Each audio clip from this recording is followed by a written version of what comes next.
calling.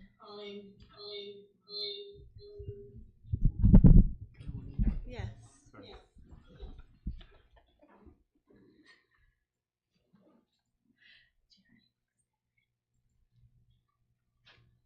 His hair keeps getting shorter and shorter.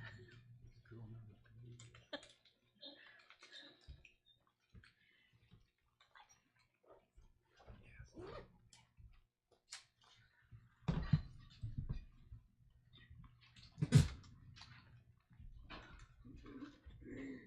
Okay. All right, we'll call this meeting to order, the work session regular school board meeting. Today, October 15th, 2024. One, routine matters, call the meeting to order and verify quorum present through a roll call vote. Board Member Montoya. Present. Board Member So. Secretary Wells. Present. Vice President Aspis. Here. And I am present. So we have quorum. B, pledge allegiance.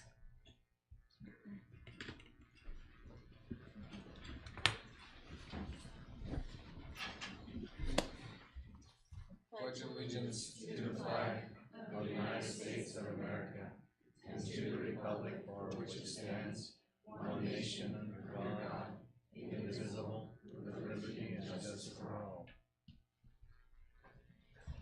C, prayer.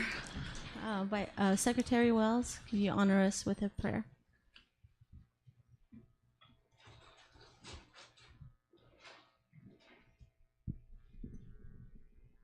Our kind Heavenly Father, humbly we come before Thee at this time and thank Thee for the opportunity we have of meeting together in this board meeting.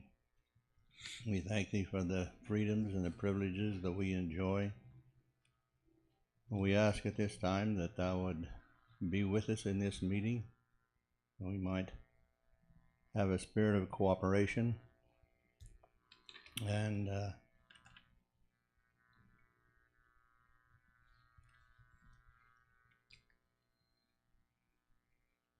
be able to try the issues that are before us and in cooperation and a spirit of gratitude. These things we ask humbly in the name of Thy Son, Jesus Christ. Amen. Thank you. D, agenda review. Are there any, give you a moment to review it. Can you share it like that? Yeah. We'll push it down. Okay. Ooh, that's me. How long do you usually do? A minute? Okay, are there, E, approve agenda and or modifications other than moving letter I from reports to be first before A? Are there any other modifications?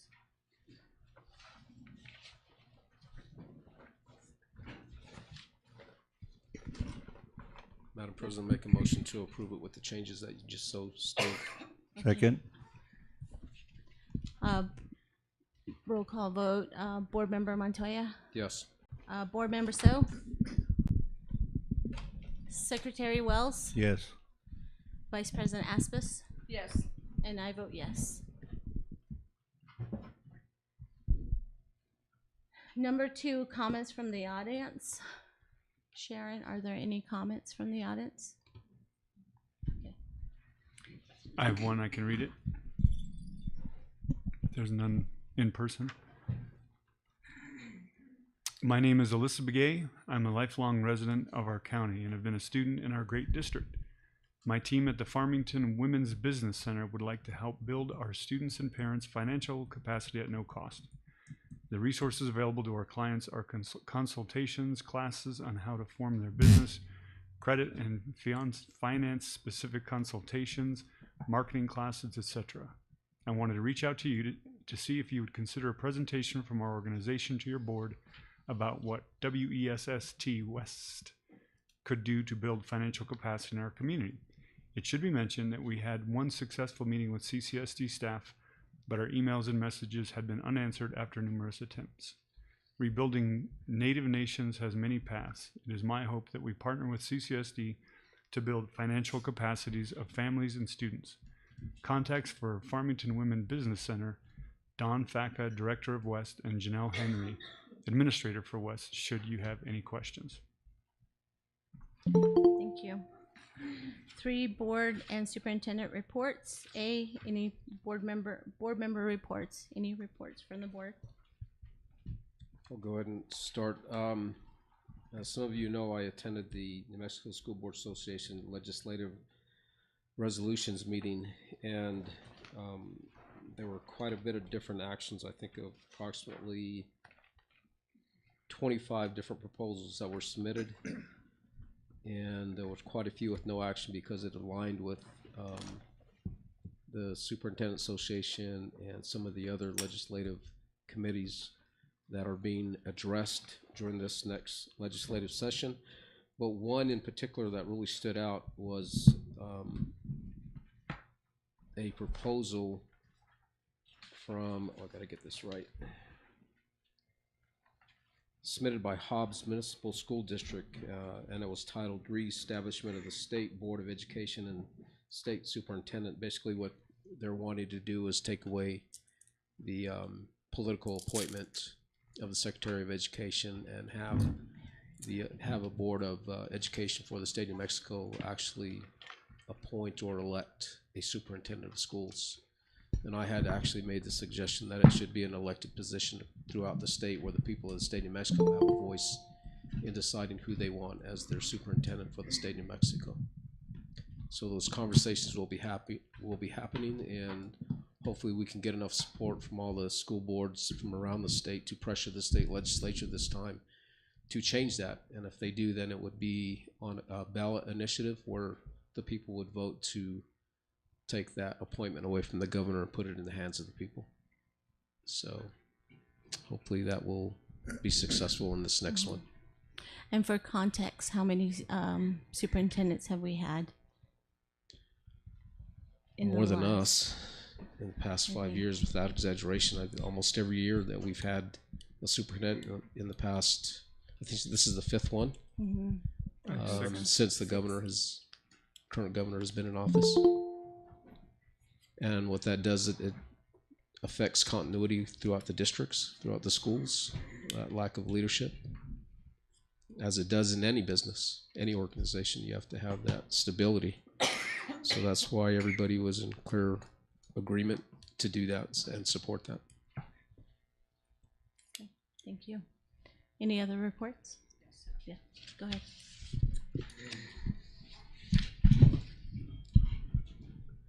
Yeah, just like to report back, made a trip to NIEA conference in Palm Springs, California, and we had students from Kirtland, Shiprock, Noshchitty, Newcomb there as well, and some of them even that was their first flight, and so just really as we met them in the expo area, President Haskey and myself, we encouraged them to take advantage of all the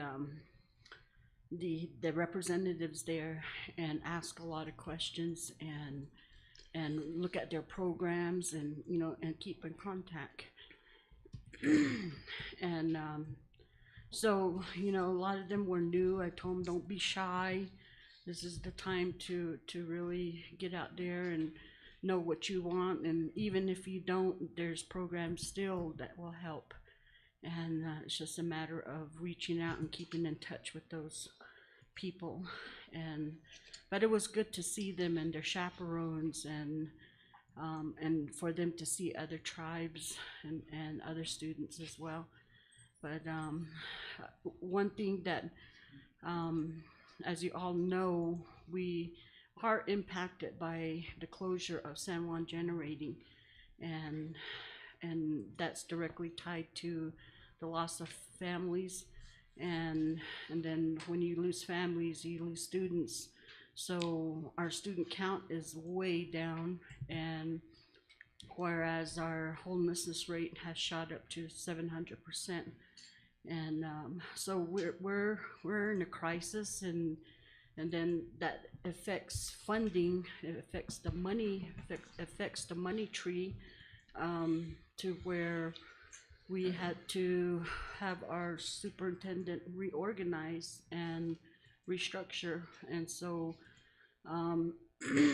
we told our story and to a subcommittee, and where they were doing looking at budget, and they go back to Congress or themselves to Washington and ask for more money, and so we got to speak, got to tell them our story, and it's my hopes that, you know, the people there, a lot of them are really out of touch with, you know, our area, and some don't care, but it's my hope that, you know, it'll make other tribes really look at their situation as well, and that we're no longer the sacrifice for renewables, or our students to sacrifice. So that's what our real intent was to go up there and share that, and it just happened that things fell into place, that we're able to talk with this subcommittee member, and so it was a good trip, and really thank President Haskell and Board Member So also. So thank you. And I would like to report too, as Vice President Aspis had mentioned, that we did go to NIEA. I spent 2 days at TEDNA, which is the Tribal Education Department's National Assembly, and then the Tribal Interior Budget Committee. I have to remember all the acronyms. And like Vice President said, that we did spend a lot of time listening to some of the challenges for the different tribes and students, and there's a lot of similarity, and of course, due to the vastness of our reservation land, there are a lot more challenges, and so we did speak to those challenges. And tomorrow I will be at Gov2Gov, also speaking, listening, and speaking in regards to some challenges here locally, so with the legislative bodies. And so I think the big takeaway from all of that is, especially from our students, the students that were there at NIEA, and also at other conferences, your voices are so powerful. I mean, what you say is so important and so powerful, because we are here as a body because of you all, and we do what we do for you guys.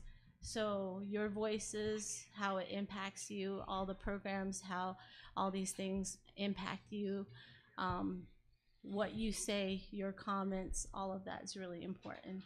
And so that was the big thing. Was I was really happy to see the kids there, the students there, and being able to participate at those conferences. So I would encourage our students to get involved in the local politics, and not to be politicians, you hope that, but to really listen, because all the decisions that are being made are really impactful to you. And one of the things that Vice President Aspis had stated during the Tribal Interior Budget Committee was that in terms of federal funding for at the Congress level, tribal education falls under forestry. so you can you know how education is prioritized in the country, and it resonates. It's a trickle down effect. So just know that we have been advocating and working to spotlight some of the things, the challenges that our school district has. So, but it was a really good conference. I felt really good about leaving there knowing that we at least were able to speak up for our community and for our students. So that was my takeaway. Superintendent report. If Take there it. aren't any other reports. Mr. Wells, do you have anything? I didn't know. No? Okay, I'll keep it fairly brief. Again, this evening, for this report, I just want to talk a little bit about school safety. I know most of you have heard me say some things. We've had some officers from the Navajo Nation and also from the Sheriff's Department get together with me and put out some public announcements. But I want to kind of talk about them just in general. There's been quite a few different safety situations in San Juan County, across the district, and across the nation recently. The majority of them have been hoaxes that are being spread by texting and by social media. I didn't mean to look at the youngsters when I said texting, but parents are just as guilty as students are of spreading these. Because what happens is you get a text or you see something on social media and you are alarmed, and so then you share that. And what happens is it gets shared, and then it gets shared again and again and again. And when it gets to law enforcement aren't really able to deal with it very well because it's hard to decipher where it originally came from. So my point in these is that we know that they're mostly hoaxes, but we have to take every single one very seriously. So we'll always involve law enforcement. We're always going to reach out across other districts in our county and the state. And we also want to share things with other districts in the Navajo Nation. So if you get anything on your phone, if you get anything on your computer that is suspicious, that seems like it might be some kind of threat, immediately notify law enforcement. You can call non-emergency dispatch 505-334-6622. Use the Say Something app if you have it on your phone, or you can go to our website. We also have the Say Something, a link to that site. One of the things that happens is parents end up getting alarmed and they keep their kids home. One day when there was a hoax recently, we had about 50% attendance in a couple of our schools because parents were very worried. So please, it's very important. Talk to your kids about these things. And if you get anything, yes, go ahead and be alarmed, but send it to somebody in law enforcement so we can deal with it. Also, one more thing. If you get a text from me and I'm asking for money, it's not from me. Thank you. Man. Some of these folks know what I'm talking about. There was a suspicious, it was a phishing scam that somebody sent out with my name attached. So I would call you. Now directly. you say that. thank you. I already sent money.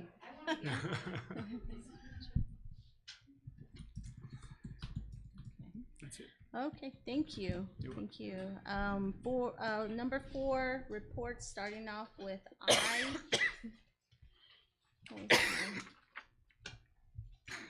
CCSD Gifted Education Report, Purdue University GR2I Camp ASU Prep Global Dual Credit Update and Gifted Program Report by Ms. Morris. Good evening, everyone. Thank y'all for moving us up. We have a student that's going to be going over to the Janet Eichmann performance tonight. Thank you for having us this afternoon, Mr. Superintendent and board members. So with the Gifted and Talented and Creative Education Program, we have a lot of new things that are going on, and I was going to give you a quick little tidbit of a little update for the program.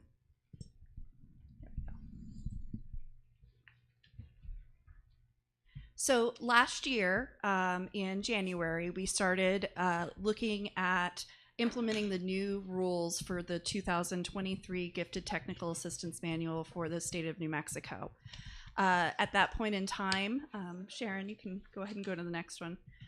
At that point in time, we were top heavy as a district. We had all of our gifted and talented students located at the middle school and high school levels because there had not been universal screening across the district for over 6 years.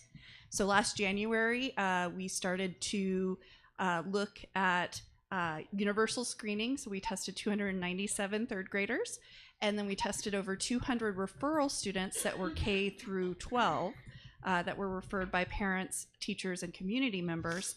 And we ended up finding over 71 gifted students across the district. So our numbers are from last year. We had 93, which was 1.8% identified across the district. And as of November 30th, because we still have some IEPs to complete, we will have 141 gifted students for the district, which is an increase to 3.1%. So you can kind of see in that middle column the breakdown. We now have identified gifted students at every school, and we're looking to increase that with the development of a talent pool where we bring the top 20% of students into the gifted education, extension, and enrichment programming and allow them to start to kind of see what their potential is. So we're super excited. We are right now, we are the fastest growing gifted enrollment in the state of New Mexico.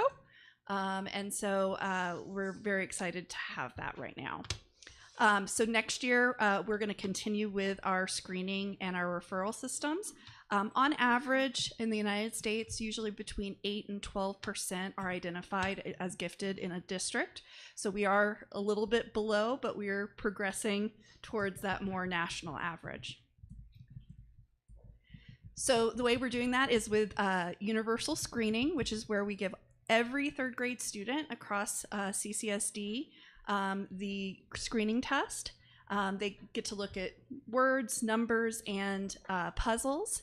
And then after those, all those students take that, then we take the top 20% and start looking at them for gifted and talented traits and testing.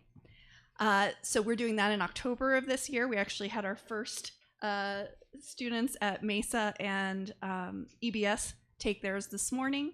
And then we also have a gifted referral window open from September to the end of December, where teachers, parents, community members, even students themselves can nominate. And then we will have gifted referral testing in February. Anybody in the audience or at home, if you want to scan the QR code, that will go to the gifted referral testing. It's also on our website under curriculum and instruction and the gifted program. So this summer, we had proposed and started a partnership with Arizona State University.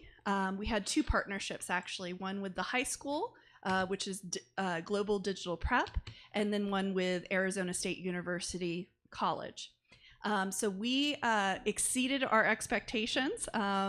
We have 39 total CCSD enrollments in ASU Global Digital Prep.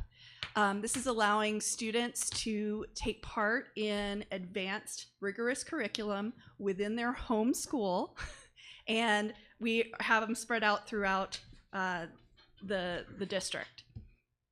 What's kind of very cool, because I have been coming to these since last January, we've actually had 3 gifted students return to CCSD schools from our lovely next door neighbor because of the ASU program and the opportunities that it provides. So we are super excited about that. I have a question. Yes. Go ahead. So are we touting this as far as advertising that relationship throughout, not just within the district, but to the communities? We have slightly, but we didn't go full blown because I was kind of doing this as a test. We had accepted 15 students at most, and we ended up with 39 that were interested, and they're all doing very, very well. But that is something we can look into about. I know at the state level, they know that we are the only ones with this partnership. But yeah, I don't know about how to advertise for that, but I will look into it. Well, if you can pull start with pulling 3 students back? I mean, do you advertise it creates opportunity? Yeah, and one of them For all of actually them. was from San Juan College Early High School. There you go. So, so yes, I will look more into that type of advertising. But the students are very happy with it. I think we have 3 on the front row, 4 that are actually participating in it, and they're going to speak here in a second. Next one, Sharon. So with ASU Global Digital Prep, we did a partnership model with them where we didn't just have them sign up for a class and then just let them be. All of the students that are in the ASU Global Digital Prep and the Accelerate actually have an ASU coach, and they have a gifted teacher as their coach in the school setting as well. So they're not out there in limbo in the World Wide Web. They have someone that's actually, they have time for class. They get to do their stuff and get to do it at their own pace. So we have some students that are about 15, 20 assignments ahead, and will probably be finishing their classes in November, and will be able to start another class if they would like. So it's really nice to have that extra layer of support with the gifted teachers. ASU Accelerate is the dual credit version where they get college credit, and the difference between this and San Juan College and other colleges in the area, ASU Credits is a #1 research-based facility. So it will transfer to MIT, it will transfer to Stanford, wherever they want to go across the United States and world for that matter. So we have 9 high school students in the district, 1 at Newcomb High, 3 at Shiprock High, and 5 at Kirtland High. All right, and now to our presentation on the gifted Jerry Camp. So Purdue's Jerry Camp is over 40 years old, and is one of the most renowned gifted and talented programs in the United States and the world. And so this is our 2nd year that we have gotten to go to the Jerry Camp with our gifted students from CCSD. This year, I didn't even have to advertise. The kids knew as soon as I turned the field trip forms, it was go time. It was ready to go. They were ready. And we actually had a waiting list this last year. So it's an amazing experience. I'm going to let the kids tell us all about it because they were the ones who experienced it. But I'm very proud of all of my kiddos here, and they're going to tell you a little bit about their Purdue experiences. All right, McKinley.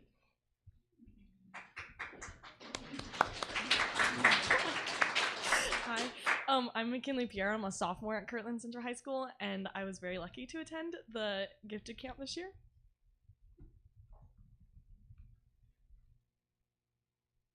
You can skip this one too. Yeah.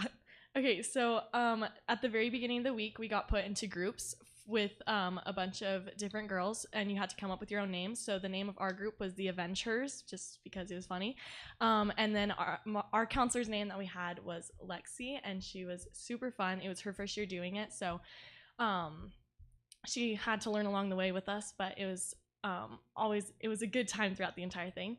And then the second picture is a view from our dorm rooms. It was so pretty around the entire campus, and it was just a great different experience to like see different parts of US. And then the top picture is a shop. It was Vaughn's shop. It had almost everything you could think of in there. And when we got there on Saturday, we got to go walk around, so we got to see that. And then on Sunday, we actually got to go into it, and it probably took 20 minutes to walk around it. It was so much fun. And then there was also a merch shop. The Purdue bookstore had merch scattered around the entire thing, and it was also a very big store, and it was so fun to tour. Okay, so throughout the week, you got to go to 2 classes for the 2 weeks. So my morning class that I went to was Leadership 101. I don't have pictures from the class, but I do have a lot of notes. The teacher was Mr. Levy, and he talked a lot about different things. He showed us different TED Talks, and by the end of the week, we played a game called Ticket to Ride. As everyone in the class wanted to be a leader, it was very competitive because we were all very competitive. And so getting put into the groups, you had to make a plan and you couldn't change your plan at all throughout the game. You had to stick to it. And by the end, everyone was crashed out because they had no idea what to do. And it basically ended in a whole fight. But it was a great leadership opportunity to realize that it might take a team to do it, and it's not just one person's job, it's everyone's. And then we got to learn a little about our profile, and so just different leadership theories. And then our afternoon class, mine was a design and prototyping of smart toys. By the beginning of the week, we just started doing robotics, learning different things about satellites, building little robots, and when you put it out in the sun, it started moving. And then we went into coding, so we had to put different codes into the computers, and then we would put wires on a breadboard with the light, and then it would light up. The lights would just light up, and you could do different flashes and different like patterns of the lights, and it was so much fun.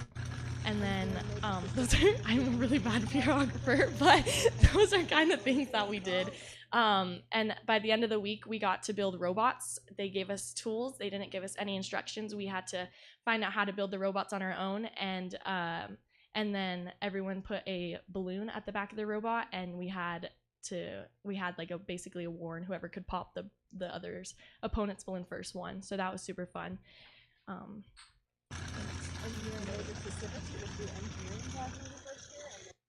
Okay, and then on Saturday we got to take a field trip to the Science Museum in Chicago.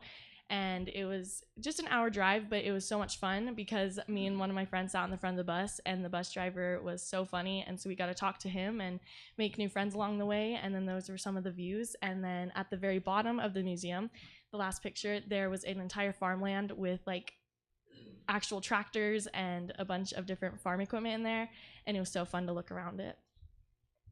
And then these are some pictures around. So we got to go tour a Lego City room with cities and like Legos that represented New York City and an entire desert, and it was so much fun. And then we got to go into the Blue Paradox, which was personally my favorite part. When you got to go into it, you sat down on the ground, which was basically TVs just scattered around the room, and it played this super cool video, like around sound, about our Earth, and it was so much fun to go in and like just experience. And then they also had a mirror maze, which putting 100 kids in a mirror maze at the same exact time, not very ideal, but it was so much fun. And thank you for letting me share this with you.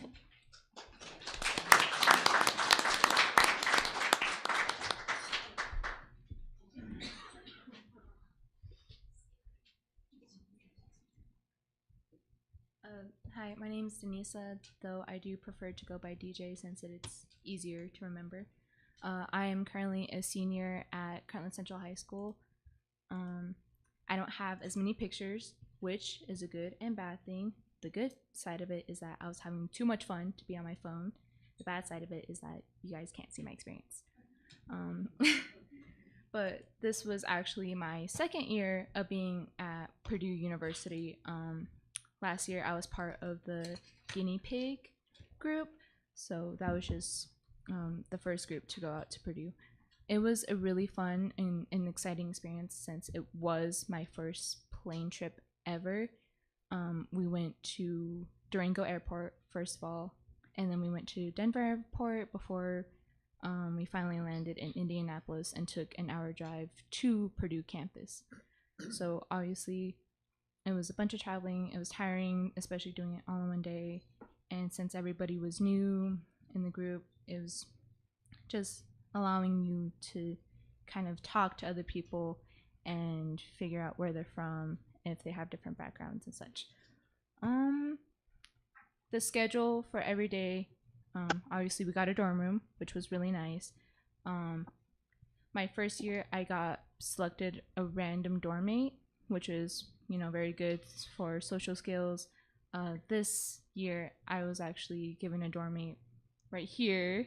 Well, I didn't know her at first, but now since we roomed together for the whole 2 weeks, I'm like, I know that one. But it's super fun, super amazing. The first year, my dorm room was pretty small. This year, it was like gigantic, but we still had pretty good views from all around. But we will wake up early in the morning. Obviously, we would be in our counseling groups. We will walk over to the dining hall, eat a very good breakfast.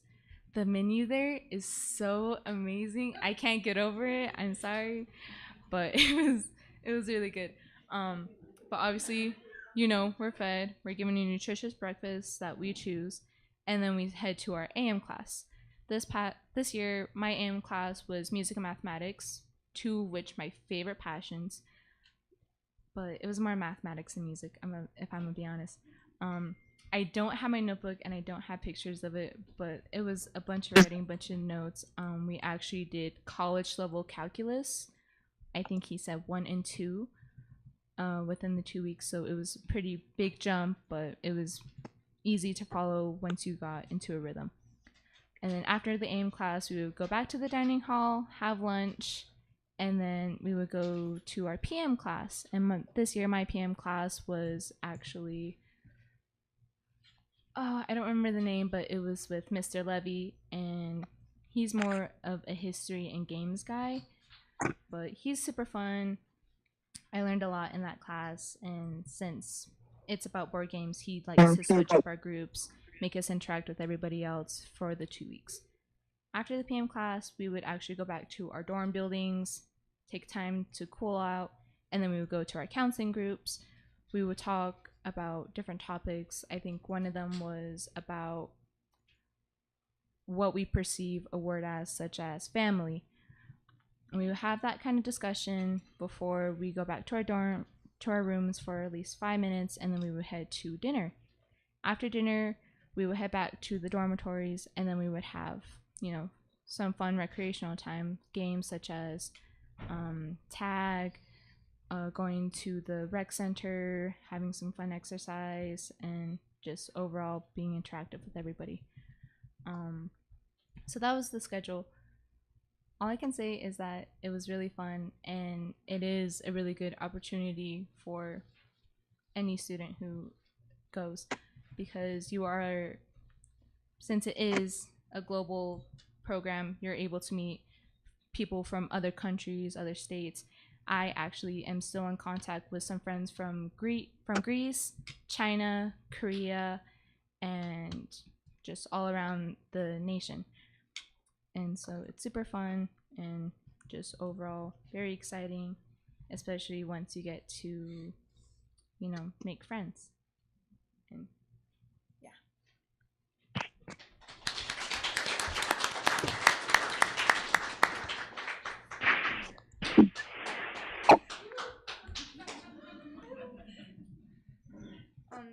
Good evening. My name is Kendall Wheeler. I'm a 10th grader, and I'm from Kirtland Central High School, and I'm part of the Gifted and Talented program. And we were able to attend Purdue's Jerry 2 program. Hi, my name is Tana Bakab. I'm a sophomore at Kirtland Central High School and also a part of the Gifted and Talented program. Okay. So the first picture on the left is the Tower Bell at Purdue University. It was very pretty and very loud. You can hear it from our dorms. And there's like a tradition there. Purdue graduates get to walk under after they graduate, but if you haven't graduated but you are attending, you're not supposed to walk under because you're not going to be able to graduate in 4 years. And the second picture is the crosswalk that we passed every day to go to the dining hall for every meal. And the third picture is a statue of John Purdue, who founded Purdue University. And that picture was taken on our first tour around Purdue campus. The third picture at the bottom is a robot that we got to see once. We got to see a lot. It was really cute. And it brought items and food to people that lived on campus. And I think they were really cool because we don't have those here. And that last picture is one of the many sorority houses on Purdue campus, and they all looked super cool and super fun. So these are some pictures of like what our dorm looked like. The picture with the little jersey on it is a little paper that our counselors would put on our door. That's how you knew who your counselor was, and they were just really cute little things that our counselors did for us. And then the picture with like the bed is like inside our dorm, and then the picture of the outside, that's outside of our dorm. And so we had 2 classes that we went to every day for 2 weeks. And my morning class was one-on-one leadership, and this class is really interesting because I learned many techniques and skills that it takes to be a successful leader. And I also learned qualities and skill sets that are not the best for being a leader. And above all, this class was very helpful in teaching me how to be a good and effective leader in future endeavors that I may encounter.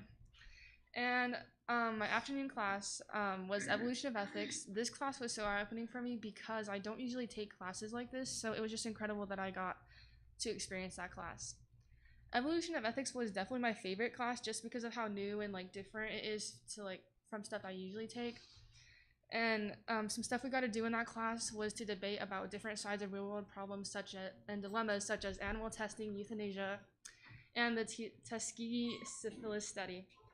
And the Tuskegee syphilis study actually kind of introduced me to like a class that I'm taking right now in ASU, which is my ethics in healthcare, and it just kind of introduced me into like how like informed consent is very important in like these kind of studies. And yeah.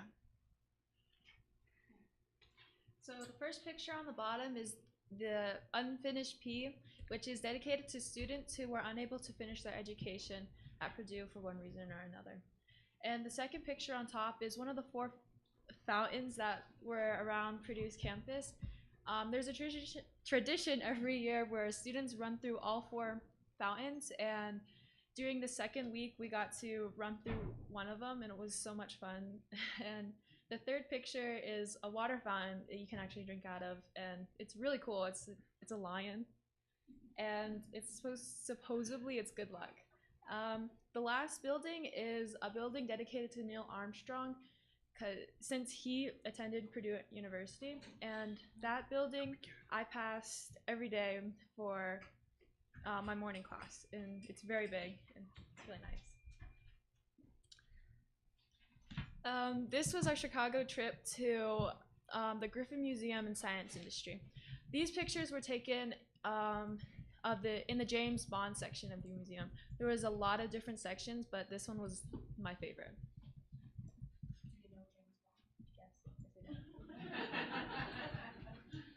And these were more pictures taken at the Griffin Museum, but these pictures were taken in a different section called the Blue Paradox, which is dedicated to helping reduce plastic and trash in the oceans. And this was my favoriteest part of the museum just because in the bottom picture you can see like it was like TVs and mirrors, and it was reflecting all kinds of like light, and it was really pretty. It was just so like surreal, I guess. And it was my favorite part of the museum. So this is more pictures taken in the Griffin Museum. The first picture on the left is part of the airplane model. There was a whole section for airplane models and miniature like buildings. There was one with like a whole little town, and there's like a train going around it. It was really cool. And the one at the bottom and the right is a tornado simulator. It was like you could mess around with it and you can make a tornado. It was really high up, and there were so many kids around it. I never got to try it, but it was just so cool to look at. And yeah, that bottom one it's called a perpetual motion. I didn't see that, but it looks cool. And the top one is like a rotating plate with sand on it, and it's a lot bigger than it looks, and it was cool to watch. I don't know if you could like mess with it or not. I didn't get to. You could turn it, and I think it had something to do with gravity. Yeah. I'm not exactly sure, but. So these are just some photos that I took when we were traveling to and from Indiana. The bottom one, the bottom right, is a picture of the Indianapolis airport. You can't really tell, but on the ceiling there's some like really cool. They look like jellyfish things hanging from the ceiling. It was just really pretty, and yeah. And the top right is just a picture of when we were leaving Denver, going home, and it was really pretty out the window. Thank you for giving us this opportunity to learn new things.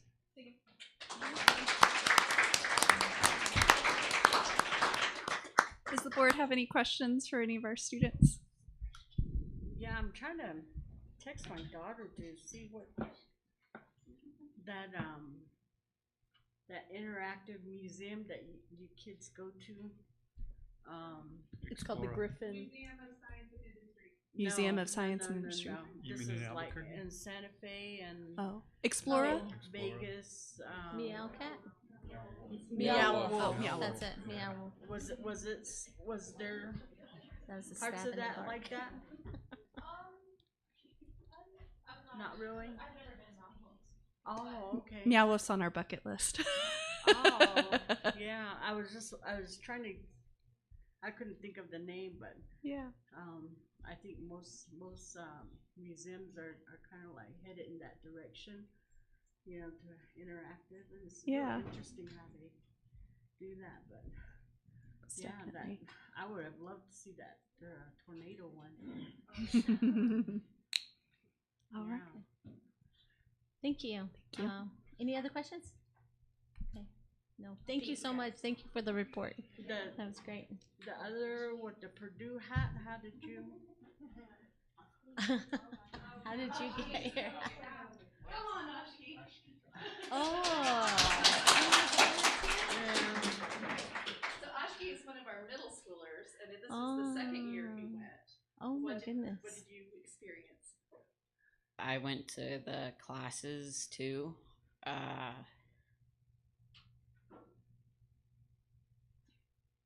What did you do on Gala night?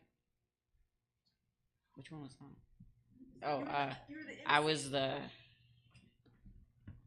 MC, I guess.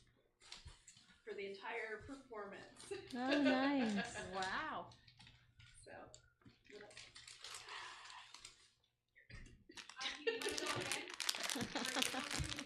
Yeah.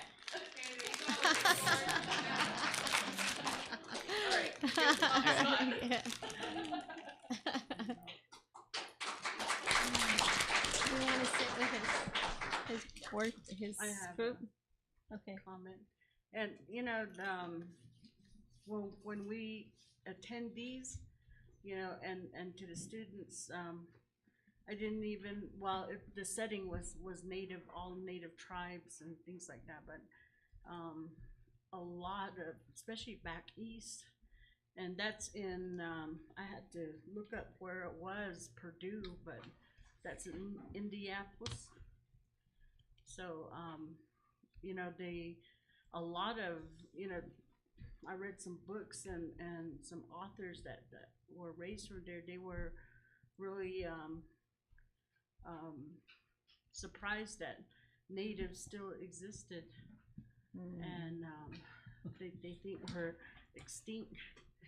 And so, you know, and then, you know, they I mean, it's just a real eye opener when you go to these places, and even for myself, when I got onto the board, you know, what you automatically think that people think the same you do here, but it's a total different feeling. But it's my hope, Husky. Is it Husky or Husky?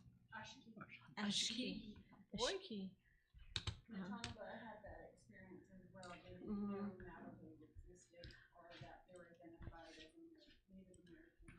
Oh wow, yeah, yeah. Don't be shy. I mean, you're getting to the age where your girls are gonna start coming around. Yeah. So. Thank you Yeah. for your pictures. Letter B, Superintendent's Report on Fundraising Requests and, oh, no, sorry, New Mexico's Beautification Campaign by Superintendent. So if you look in your packet, there's a letter, and it was sent to you by, I believe, from the governor's office, and it was forwarded by Joe Guillen. And do you want me to keep going or let these folks? Give me just a second. Yeah.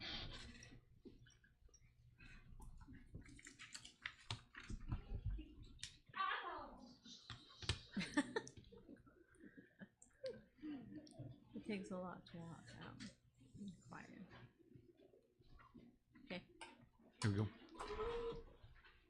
And the letter is about the statewide beautification campaign. So this is not on the consent agenda. It's just for your edification, but also for a conversation you can have, and perhaps giving us a little bit of an idea when you might want to do this.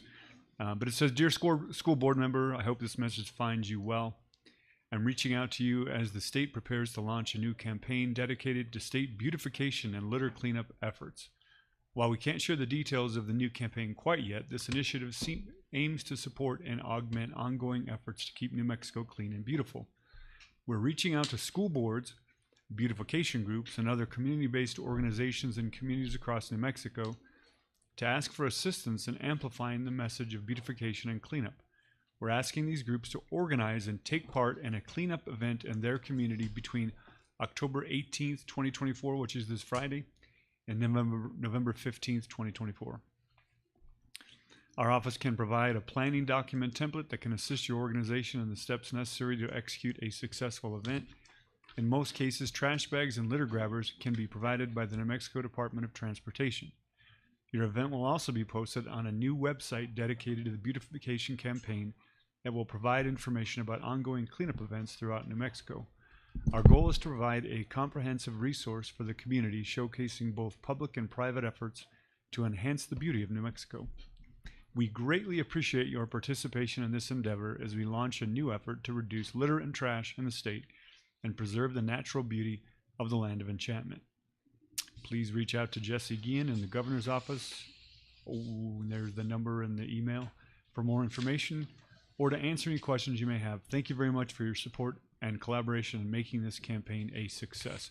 So it was addressed to the board members, but I imagine that we would all want to take part across the district and the different schools across the district. So if you want to discuss that and maybe give us some options of how we might want to do it and some dates, we can make sure that we're safe in the way that we do it. And I would imagine it would take a couple weeks at least to plan. So I would hope we could probably November sometime. Early November. Okay. Any comments or? I don't have any comments either. I say superintendent. Just run with You it? can run with it. Okay. That's And I'll all. just share information. Mr. Montoya, you wanted to? Okay. I can share information once we plan for a date.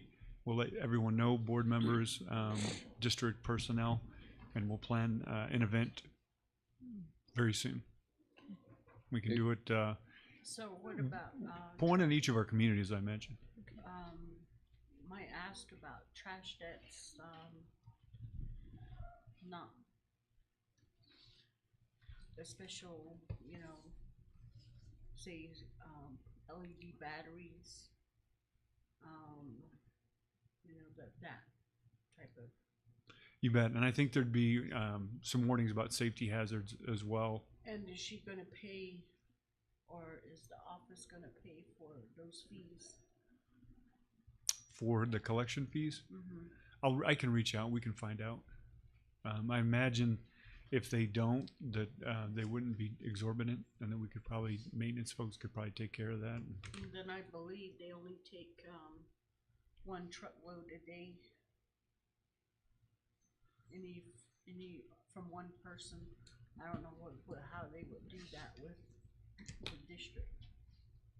Okay, we'll reach out and find out what we can do. Thank you. Any more questions? No. Thank you. Welcome. On to letter C, superintendent's report on fundraising requests and request for approval of gift donations under 10,000 by superintendent. As Sharon's bringing that up, just to kind of let folks know what's kind of going on with this. So the board has passed a new policy in the last couple meetings. That policy isn't posted yet because it still has to go through that process, but according to our board attorney, that we're good to go with implementing it. And so there's a listing that I've created that just shows the donations.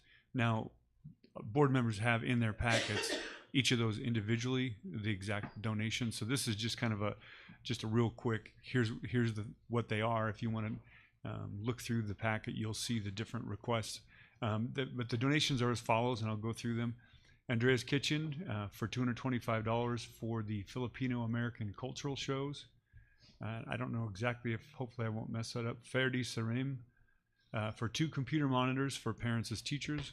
There's 1 Dell monitor that was valued at $601.32 and 1 Samsung monitor valued at $529. The same individual for, there were 4 color Xerox printers for parents as teachers. I believe they were all $249.99. Is that correct? Did I do that division real quick? 996, 99.96 divided by 4. Anyway, Mark Winter from Tuadalina Trading Post is donating native print sewn jackets. So I came up with the total number is $8,700, but there's 2 male vests, but 43 female jackets. And those, I believe, of the 43 female jackets, there's 33 of one size and 10 of another. Those of you who've looked in the packet probably could correct me if I'm wrong. The jackets are valued at $200 each, and the vests are valued at $50 each. Also, the last one, there's 2,000 oral hygiene bags from Najoni Smiles that they want to give to us to be distributed to elementary students. They did not give a monetary value, but if you look at the packet, they actually have some pictures of what's on there. I believe there's some toothpaste, toothbrushes, floss, those type of items. So those are the donations. And then there was one fundraising request that was under $10,000, which is the Kirtland Central High School basketball courtside season business scholarship for $6,000 that would help with purchasing equipment and supplies. And that's the listing of donations, and that's the fundraisers just for this last month. And that's all that I have. Okay, thank you. Are there any questions or comments from the board? Okay. All right. Letter D, 911 Dispatch Center Project on Shiprock Campus by Jermaine Chappelle. It's not Jermaine. No. She's always good to work with, but unfortunately I can't enter with her regal circumstance by which she would enter this room, though. So I sincerely appreciate the opportunity of having this discussion for the benefit of the board, Madam Chair, indeed Superintendent, audience and attendants, indeed in the virtual world. My name is Leonard Redhorse. I'm a Deputy Chief of Police with the Navajo Police Organization, currently assigned to the Navajo Division of Public Safety, indeed the Navajo Nation's Next Generation 911 project, in addition to our comprehensive addressing project that's ongoing for the Navajo Nation. From a personal note, the observations that came before, the young men and women that are going out to these universities and having life experiences, I'd like the board to know that that's super important. I started off at Nitani Nez. I then went to Ojo Amarillo. I came here to Kirtland Middle School. And then from there, that's when Dartmouth came knocking. That's when Harvard came knocking for summer programs that us as Native American youth were able to participate in and indeed help facilitate the global transition when it came to professional opportunities, indeed mirroring the academic life and indeed to the professional life. So however the board, however our community can support those respective efforts, I think it's really encouraging and indeed quite the bona fides that we need to articulate, because at some level as a student of CCSD, my success has been mirrored by those respective programs. So in that regard, it has my full support and indeed something that I'd like everyone to be aware of. The second aspect that I wanted to comment on is indeed what Superintendent is talking about the plight that we're currently facing when it comes to school threats, when it comes to the internet-based threats, when it comes through social media. And what I'd like to reiterate in regards to our task force mission is we are developing what we're doing in partnership on not only Navajo Nation, but also working with county and municipal entities in order to mitigate the threat that our students are facing. I want you to know that we are doing our most significant efforts to reduce the appearance of lack of response. And part of the project that we're going to talk about today is going to facilitate that aspect of accountability, facilitating that dialogue of how we can improve service performance. And I think that's internally linked to those issues that are at hand. I want you to know that one of our own Police Commander, Donnie Key, who is of this region, is facilitating that task force membership when it comes to the communities within San Juan County. But in addition to helping CCSD and our partners, both on reservation, off reservation, I also want you to know that we also have responsibilities for over 200 other school programs in the entirety of Navajo. So when it comes to collaborating, when it comes to communication, when it comes to those meeting projects, it's something that the division director, indeed Navajo Division of Public Safety, are working on as a whole. So as the deputy chief of the Navajo Police Organization, one of them, I want you to know that for purposes of topographical commentary. But the reason why we come before you today is to update the board, the community members, in regards to the 911 project, the next generation process, what our plans are, and indeed how we're beginning the evolution process for addressing.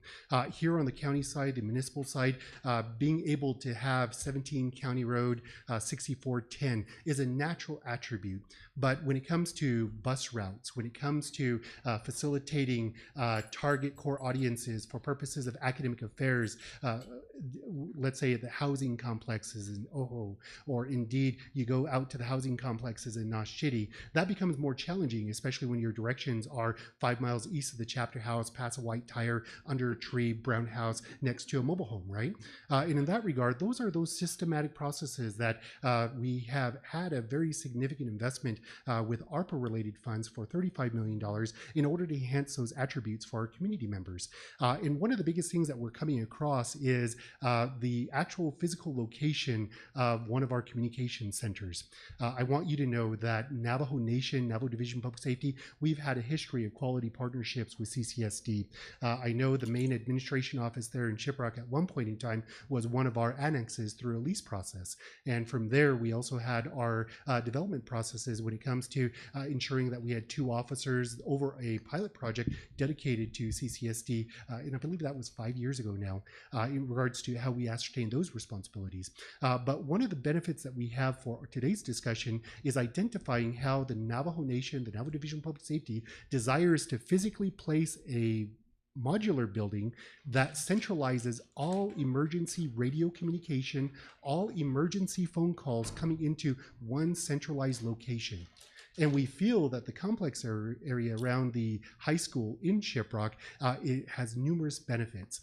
It's located right next to our largest partner, Navajo Tribal Utility Authority, which is also the main data center for our project. It's also situated upon a fiber line area for purposes of access to the digital data span that we'll need in order to facilitate the success of this particular facility. And it also helps the school district in regards to these school threats. To have the Navajo Nation's primary answering point on school grounds, in addition to an area that's not currently surveyed for purposes of nuanced instances of students departing the area. I think those are significant benefits that can go and accrue over the course of time. My colleague to my right, she will expound upon the complexities and indeed the numerous benefits that we have for purposes of our PowerPoint presentation, but I wanted to provide an overview in that regard, in addition to extending my appreciation for the time.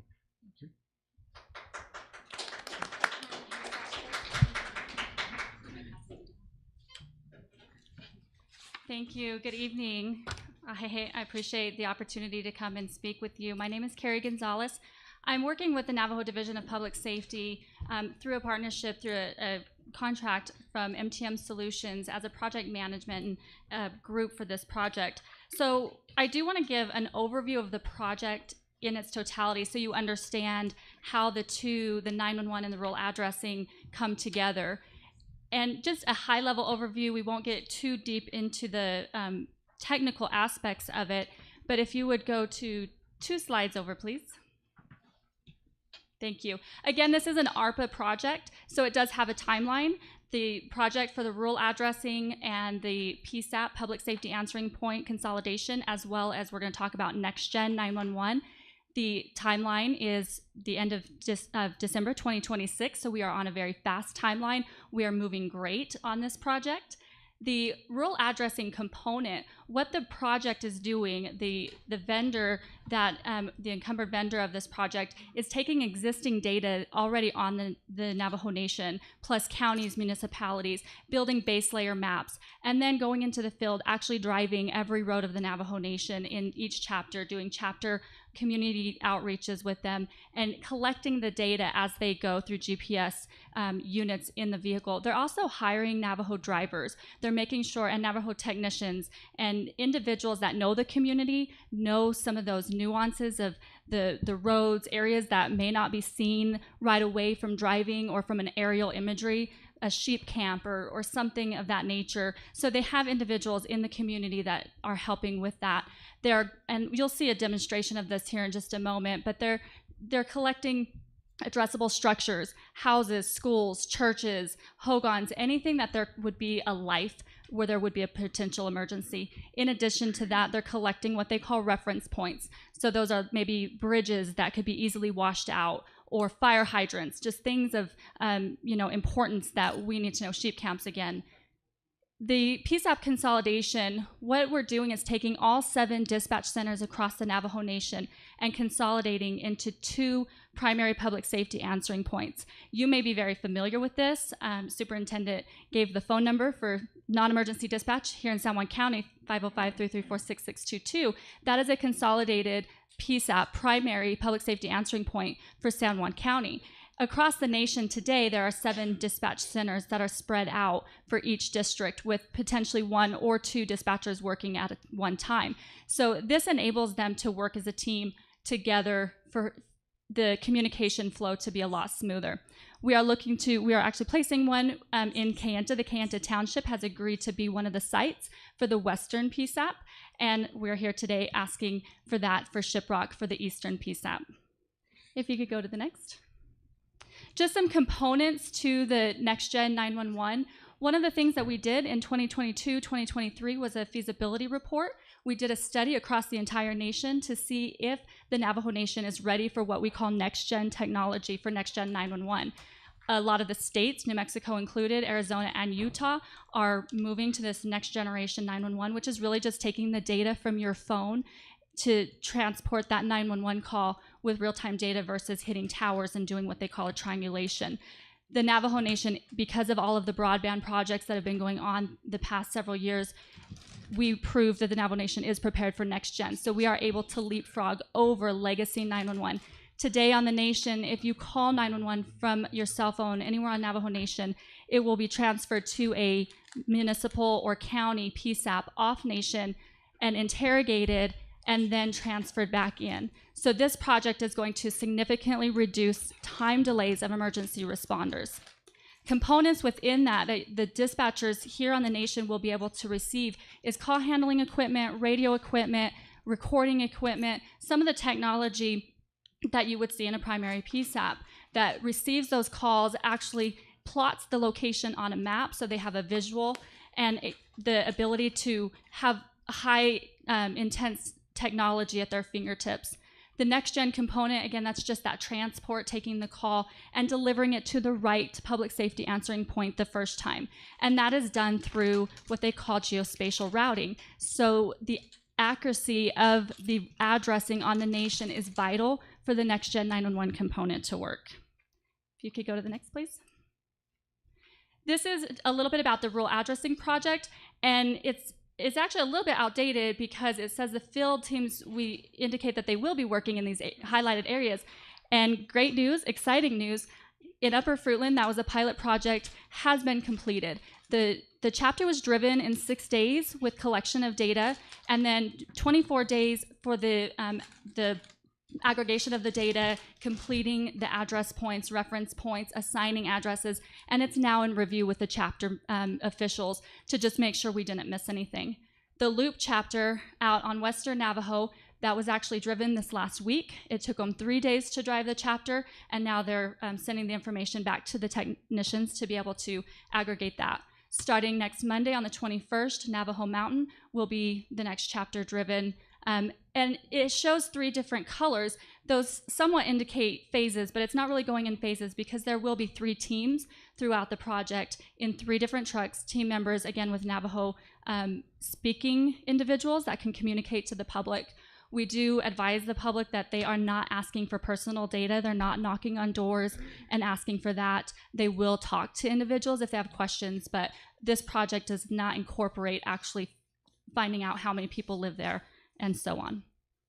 Next slide, please. This is just a little bit of the process itself. At the end of the slide, you'll see a QR code for our website that has this on here as well. The process, the chapter outreach, just making sure they understand that they're there, showing pictures of the vehicles so the community members are not fearful of these vehicles driving around. Field mapping, again, capturing every structure, end of field work, doing a QA, QC, quality assurance, quality control on that. The data acceptance, address assignment, and at the end of this, the data would be submitted to delivery service, parcel delivery. So individuals who live on the nation would be able to receive packages, would be able to receive, get their real ID and those types of things. Address placard creation and road installation, the roadside installation is all a part of this project. They are moving fast because again, this is end of 2026 is finalization. This is just showing you a little bit about the field crew, and here again it talks about that they will not be speaking, knocking on doors, but out of respect, if somebody has a question, they'll have pamphlets in the car, they'll speak to them, but they make sure that they don't get out unless it's absolutely necessary. There is an email address there. If someone has questions in their chapter, they can reach out to that, and it is on the link at the end of the slides with the QR code. On the same website, you'll be able to see a live web map, and this identifies, there's a legend to the left, and that identifies the project. All of the green indicates these are chapters that we're reaching out to, having those conversations with, and just starting that outreach. The kind of a green that you'll see in Lupin, Upper Fruitland, again, those are chapters that are in progress. The blue is actually areas that have been addressed already, a lot of the checkerboard area. Some of the Werfeno, the pink, they're just kind of doing a re-verification just to pull in that data. They're also working with Division of Community Development to make sure they're not overlapping any projects that are currently going on outside of the ARPA umbrella, but also making sure that they're following the rules, the guidelines, procedures that the Navajo Nation has already established in place for rural addressing.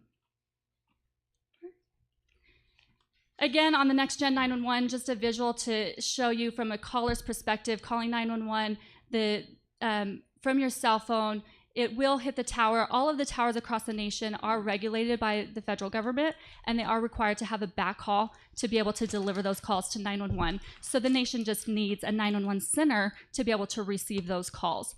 And so through geospatial routing, once the addressing is done and it is what they call Next Gen compliant, then that they can roll out the technology to be able to deliver those calls by what they call PSAP boundaries, just a boundary around the nation, to say if it's placed from within these boundaries, it will go to a Navajo Nation PSAP, either the one in Kayenta or the one here in Shiprock. Okay. This is an example of what the inside of the dispatch center could potentially look like. Look like it's a rendering, so it's not exact what you will see, but it is an example of what you see at a dispatch center today, San Juan County as an example. So here you see on the western in Kayenta a sample of a dispatcher working a police department, a fire, an EMS channel, a call taker, maybe a data channel. And the benefit of this is the dispatcher is able to have a conversation, especially if there's a critical incident or if there is a multi-jurisdictional event, something that's going from, say, Kayenta into Chinle. Instead of picking up a phone call to call their neighboring dispatch center to relay the information, they're working as a team. And I can tell you from firsthand experience, as a tactical dispatcher during the Aztec High School shooting, on scene of that, but also from our dispatchers, I spent 19 years in that communication center before this endeavor, they worked as a well-oiled machine. The preparation that went into that, the training, the tools and the technology to be able to handle that, to work together and have that backup and have that support is crucial. And that's really exciting that the Navajo Nation will be able to excel to that level. Also, the level of professionalism and the standards. I'm very proud of the Navajo Division of Public Safety. Some time back, they took the steps to elevate their dispatchers to a professional title of a 911 operator, increasing the pay, increasing their education. They're being trained through national certifications, APCO, Association of Public Safety Officials, getting the same credentials that you would see in a municipality or county. Another benefit for the dispatchers here in Shiprock has a great area for commerce for them to be able to have necessities at their fingertips, but also out of the 56 dispatchers that will be spread between the two centers, 28 of those will be here there in Shiprock.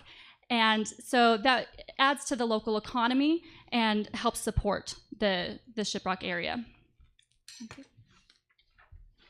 Here's just a sample of the modular design that will be placed out there. I'm also really excited to say that of the 9 contracts going into this project, 5 of them are Priority 1 vendors, so Navajo-owned companies, Priority 1 or Priority 2. So the majority of the work, we call it on Navajo by Navajo, and so the company that will be placing the modular building and establishing utilities, things of that nature, is a Priority 1 vendor. This is just a sample of what that would look like, and there's another sample here. Okay, and then the next one. This shows just the interior design. We really wanted to make sure that the dispatchers were comfortable. If you can see on the top left is a fitness room, dispatch area, conference room, training room. Again, just building them up to have all of the elements that you would have in a primary public safety answering point. And the next one is just a larger picture to show what the inside of a dispatch center looks like. If you notice, some of those desks are raised a little bit different. This is called ergonomic furniture. Across the country, this is standard for 911 dispatch centers because you are there 8, 10, 12, sometimes 14, 16 hours a day working very, very stressful calls. And it is imperative that you have the opportunity to stand up and stretch a little bit. And so they all raise different levels. There's what's called a roller vision where you can push the screen back and forth in case it's too close to you. You'll see some chairs that look kind of fancy. Again, ergonomic chairs are extremely important. We call them 24/7 regulated chairs. That chair never takes a break. The dispatchers may change out shifts, but the chairs never take a break. So they are built specifically for 24-hour use. Also with the elements involved for helping with your spine, your neck, those types of things. Thank you. Okay, so again, the location. We approached members of CCSD and said, are there some areas that we can work, that we could place a 911 center there in Shiprock? And so there were a couple of options that we were provided, and we'll go through those. But some of the needs, if you'll go to the next. The needs of the Division of Public Safety is an area sufficient, large enough to place the modular building for about a 5 to 8 year lease. Our goal is to eventually build a permanent facility or partner with some of the opportunities that are already going on with capital outlay. That just was not a part of this ARPA project. So we had to brainstorm to be able to make sure we had a location for them. So we're looking for a 5 to 8 year lease agreement and related utility easements. Parking space for approximately 20 vehicles. There may not be 20 people there at one time, but if there's training, things of that nature. Our contract with the vendor supplying the modular building is also going to be placing a security fence around the building, access control, gates, security cameras. And that's one of the benefits, I believe, for Central Consolidated School District is to have an extra eye, extra cameras. I know, again, coming from working in a 911 center, being able to see what's happening at the school and being able to relay that information was vital. Having school maps, having access to that data to help during those critical incidents was very vital. Okay, next one, please. These are the locations, and this again is our ask. We did work with Ms. Chappelle from your board, as well as attorney for your board, as well as Mr. Armenta, To identify 3 potential locations, we asked if we could drive out there and just look at them. And the 3, you can see, I'll start with the third to the far left is kind of the triangle area, and then the second one in the middle, up at, kind of behind. And then the first one, which is the one that stood out the most to us, was up by the softball field in that area, and by the football field and the softball field. And you can go to the next, please. The reason we... Yes, ma'am. You couldn't get anybody local to kind of look at that area? As far as other than Jermaine and Armenta? We looked at it ourselves. Okay. Yeah, the safety team, the security team allowed us, there at the high school, did allow us to go back and look at it. So to further add on that, Navajo Tribal Utility Authority, they have the utility maps.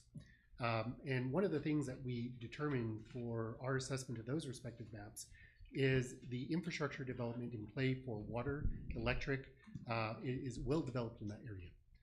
The only area that it's really not developed is that far right one as you're going towards Blueberry Hill. That area is where it's not developed. But the most significant development occurs on that area that is directly behind the high school. And that's why there's that one option and then the 2 option. Our understanding for the second option is that's been earmarked and identified for 4-H and that's my ag farm. The agriculture area, and that has been situated for that particular area. And for purposes of the baseball site, or the softball site, and indeed directly east of the Chieftain Stadium, that was that area that really had that utility involvement. And then the good area for that, which we didn't provide on the slide, is there's direct line of sight to NTUA's significant microwave tower, which is one of the things that we need for purposes of a deployment in Shiprock. Okay. Thank you. You can go to the next, please. And so one of the requests of you today, we are requesting the board to authorize for Navajo Division of Public Safety to have entry into the property to really determine if it is suitable for the project, as well as work with Jermaine and Mr. Jermaine and Mr. Armenta to draft a lease to obtain approval of the lease document from the Navajo Nation.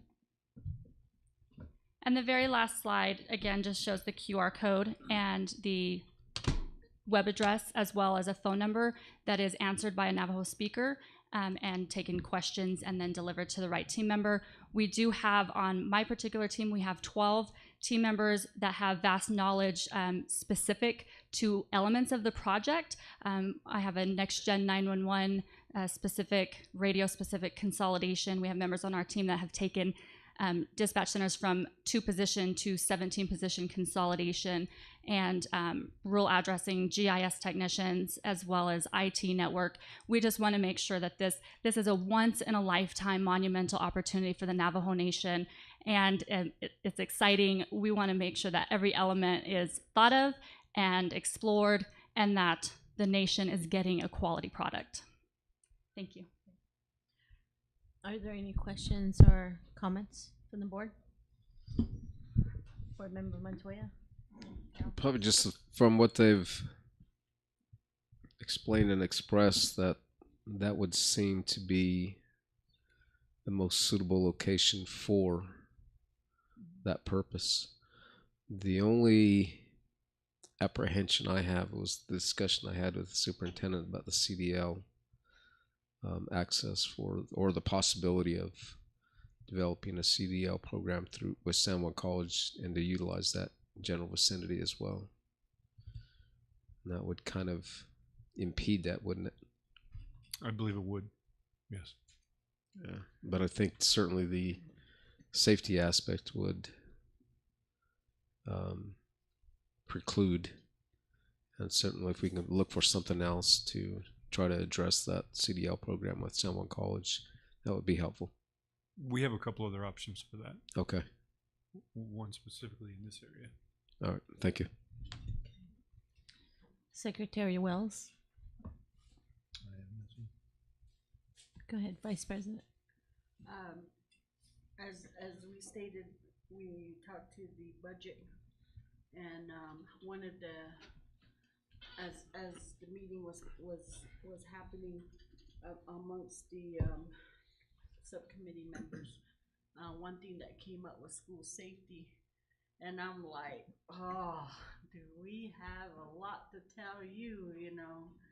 And but a lot of them shared kind of similar, you know, to what we face, and but some of those tribes, they're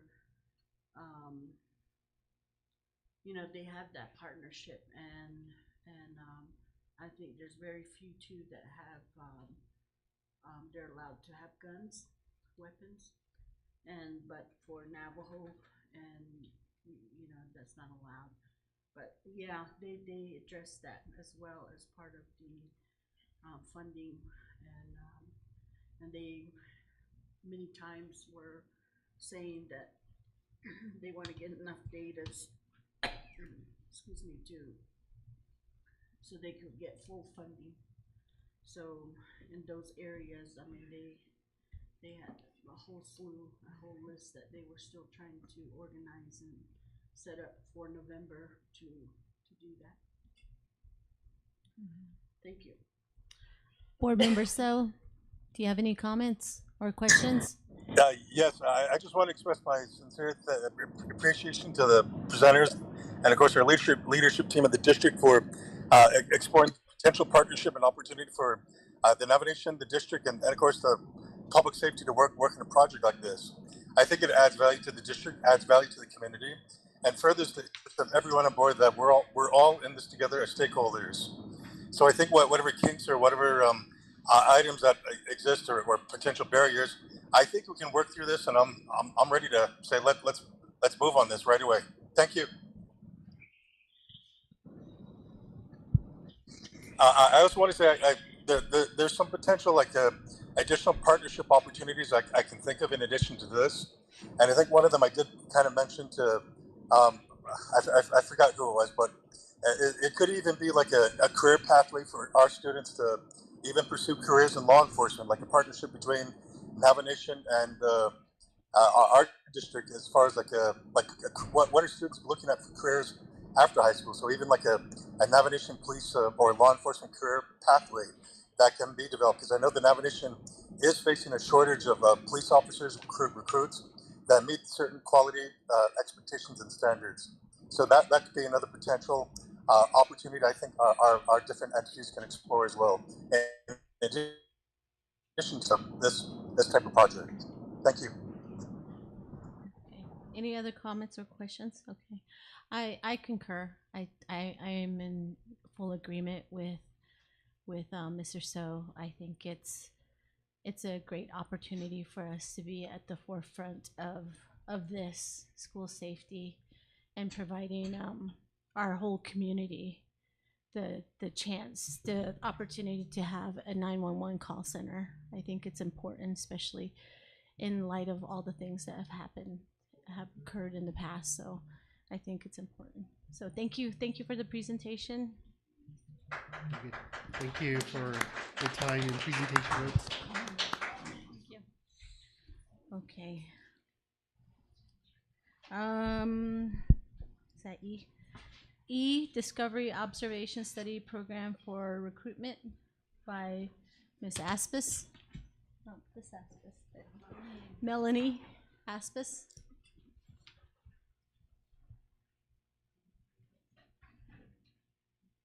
Sharon, is she online? Yes. Okay.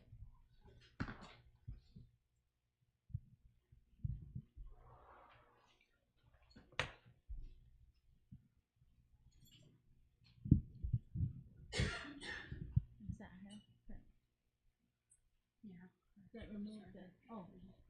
She was on. She was on.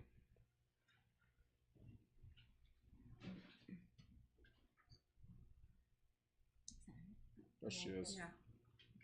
Can't hear. We can't hear you. You're still muted.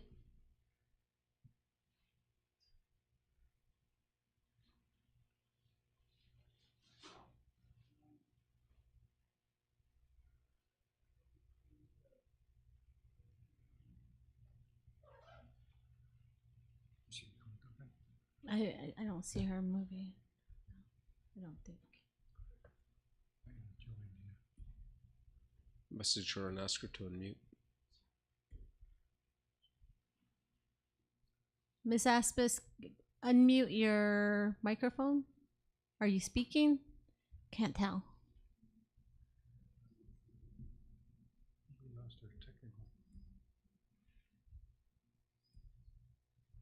Hello? We can hear you.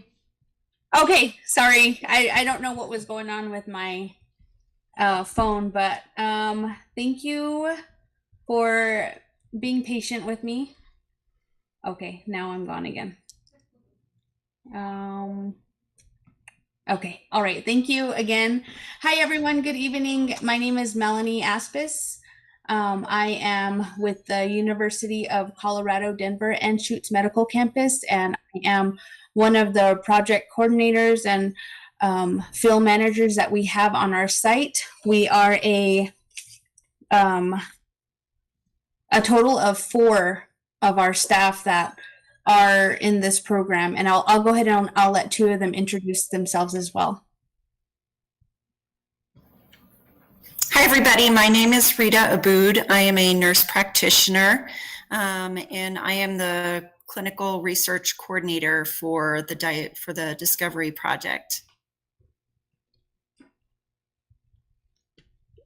Good evening, everybody. My name is Dominique Bitsley, and I am the research assistant, or one of them anyway, for the Discovery Program. Okay. Also, I'm kind of requesting, is there any way we can make my flyer that I sent, can we share it to the screen? It's only like showing half of my flyer that I shared. I don't know if we're able to share the complete screen. So mainly I wanted to just the program, as we are approved from the Navajo Nation IRB. We're also approved from the IHS Chief of Staff. And then we are also approved with the specifically Shiprock area to proceed with our program in the Shiprock area as well. So we are funded by the NIH, the National Institutes of Health, and we're part of a consortium which includes 15 clinical sites across the US. And we are initially trying to characterize the pathophysiology and identify some of the predictors of the type 2 diabetes that we have among our high-risk youth. We also would, like to learn a great deal about the risk of factors of type 2 diabetes in children and teenagers. So we are recruiting students who are 8 to 14 years old within the 50-mile radius of Shiprock, with a BMI, a body mass index of 85th percentile. And then they would have to be in the target range of A1C that we collect from a 5.5 to a 6.4. And we're also doing some Tanner staging for some puberty. And we're trying to target the younger, population. We are wanting to use a lot of the information that we have, to try to help us understand what is going on with, the type 2 diabetes that we have. Type 2 diabetes is an adult onset diabetes, and it mostly affects people later on in life.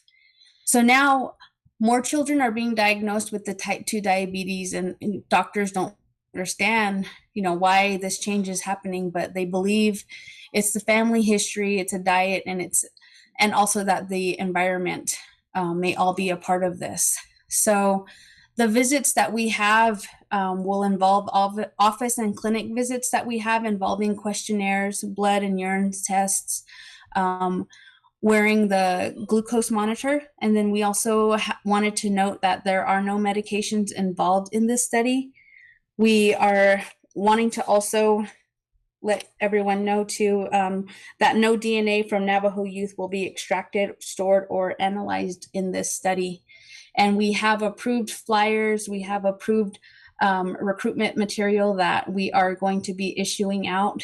We did present to Shiprock chapter in hopes of, reaching out to multiple other chapter houses in our area as well, as Hogback chapter. And that's who we are. So we are requesting from CCSD if we can have access to recruit to parents and or caregivers on the CCSD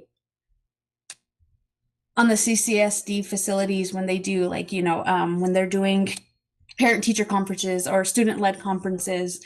It's our hopes that we can connect with the CCSD nurses and, try and get our program out there and known. We've been around. The University of Colorado has been around in the community for multiple years, at least several years. And we are trying to, hang around and get our name back out there again. We were shut down during COVID. Then we also disseminated another Stopping Gestational Diabetes program. I apologize for the background noise. My whole family's home. I have a house full of boys that are hungry. So we are also wanting to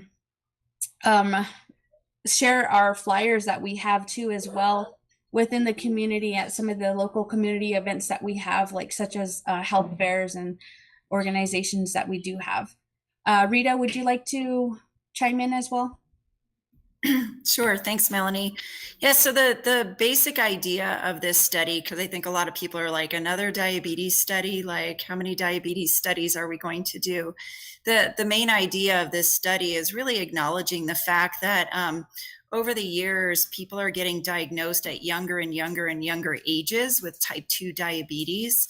And we're really trying to understand this phenomenon and what exactly are the risk and resiliency factors that cause some young people as young as 9 years old to be diagnosed with type 2 diabetes, and what are the protective factors that protect kids living in the same community from developing type 2 diabetes at such a young age.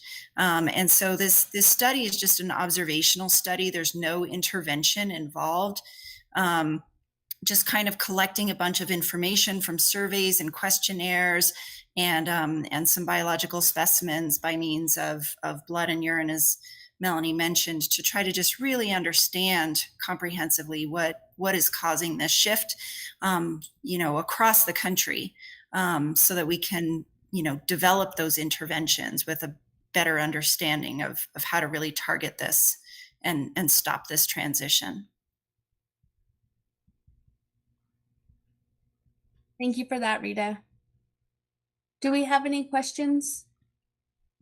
Board members, do you have any questions or comments? I don't. Okay.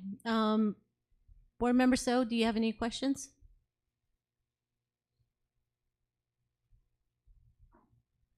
Okay, there aren't any questions. Thank you for your presentation. Thank you so much for having us. F, National Youth Tobacco Survey by Ms. Parrish and Ms. Roberts.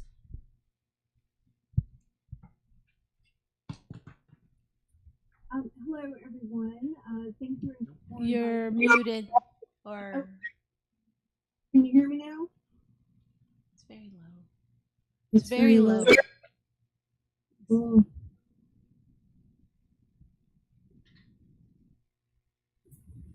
Let me see. How's that? Is it better?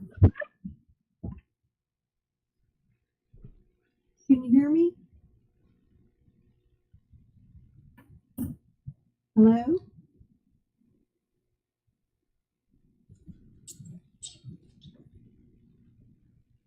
That's all you got? Hello? We can hear you. It's kind Okay. of distorted. The sound's not coming through. Not good? Well, my volume's up all the way, so I'll try to talk closely into the microphone. Is that okay? Yeah, we can hear you, but we can't understand you. The sound is coming out distorted. How's this? I'm trying to talk directly into my microphone.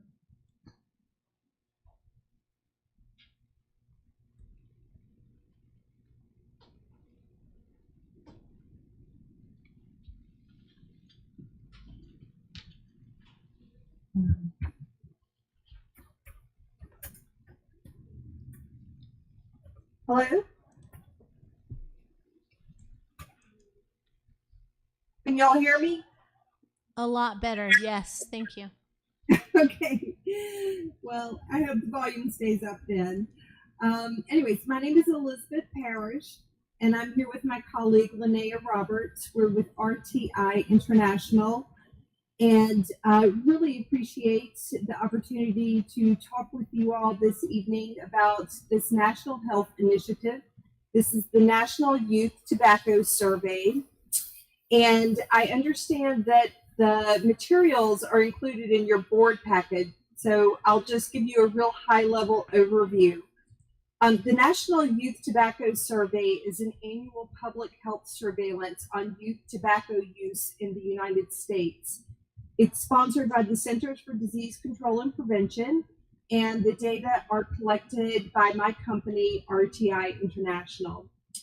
And each year, about 250 to 280 schools around the country are selected to participate. This year in CCSD, Kirtland High School was selected. And this is an annual survey of students in 6th through 12th grade. So in Kirtland, it would be, of course, students in 9th through 12th grade. We would randomly select about 1 to 2 classes per grade and ask the students in the selected classrooms to complete a questionnaire. The questionnaire asks about students' use, knowledge, and attitudes towards tobacco products, as well as their exposure to tobacco influences such as advertising or in mass media, and then access to school and community-based interventions in educational programming. The survey just takes about 15 to 20 minutes to complete and is administered in class and online. So it's pretty low burden on schools. And the survey is completely voluntary, confidential, and completely anonymous. At no point do we collect any PII on the students, and there is no way to link responses back to any of the students. And then the data from the NYTS are used by the CDC, the FDA, and other federal agencies to inform policy and funding priorities, as well as to inform public health campaigns. So that's kind of it in a nutshell. Do y'all have any questions? Board members, do you have any questions? I didn't understand the purpose of this. Either I understand that they want to do a survey, then what's the purpose of the survey? The youth tobacco, the use of tobacco. Just to find out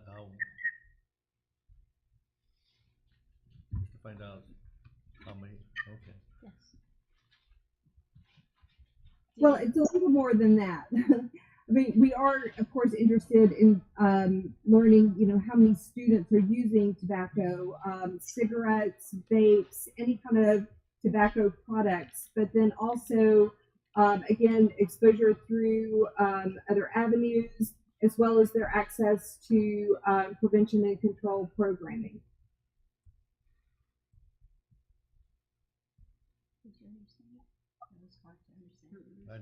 That was really difficult to understand. That didn't enlighten me at all. I think what you said was the different forms of tobacco use, vaping, cigarettes, so forth. Yes, we're interested in that. To what end? Excuse me? You're interested in tobacco use, to what end? Like I said, this is a national surveillance survey that's conducted by the Centers for Disease Control every year to assess what is going on as far as youth tobacco use and knowledge and attitudes, basically their behavior and attitudes toward tobacco and tobacco products. And these data are used by the CDC and the FDA and the U.S. Department of Health and Human Services to inform policy and funding priorities, as well as public health campaigns. I also, if I could interject, I also think it could add insight for us as far as what's going on within our district internally. Is that fair to say? Well, yes. We do not report back locally, but many states conduct their own their own state level youth tobacco surveys, which operate in tandem to the national tobacco survey to kind of help gauge what's going on at the state and local levels compared to national level estimates. Okay. Yeah, this one actually sounds similar to I think another survey that's been administered for the student health risk survey. I think it's usually given to a lot of other schools as well, and it gives you insight about what's going on with students, the behaviors, drug use, and a bunch of other stuff that's going on. Okay. All right. Thank you. Okay. Are there any other questions or comments from the board? Okay, I don't have any. Thank you for the presentation. Thank you all so much, and apologies for the audio issues. Yes, that was an issue, but thank you. G, Memorandum of Agreement with Sexual Assault Services of Northwest New Mexico and CCSD by Ms. Butler. Is there another part? No.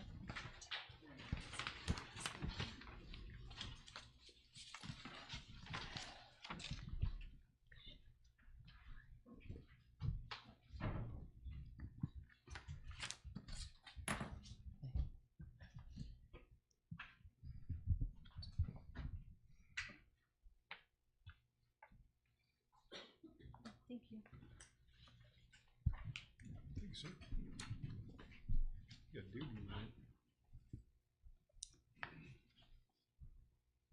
Good evening. Thank you for having us.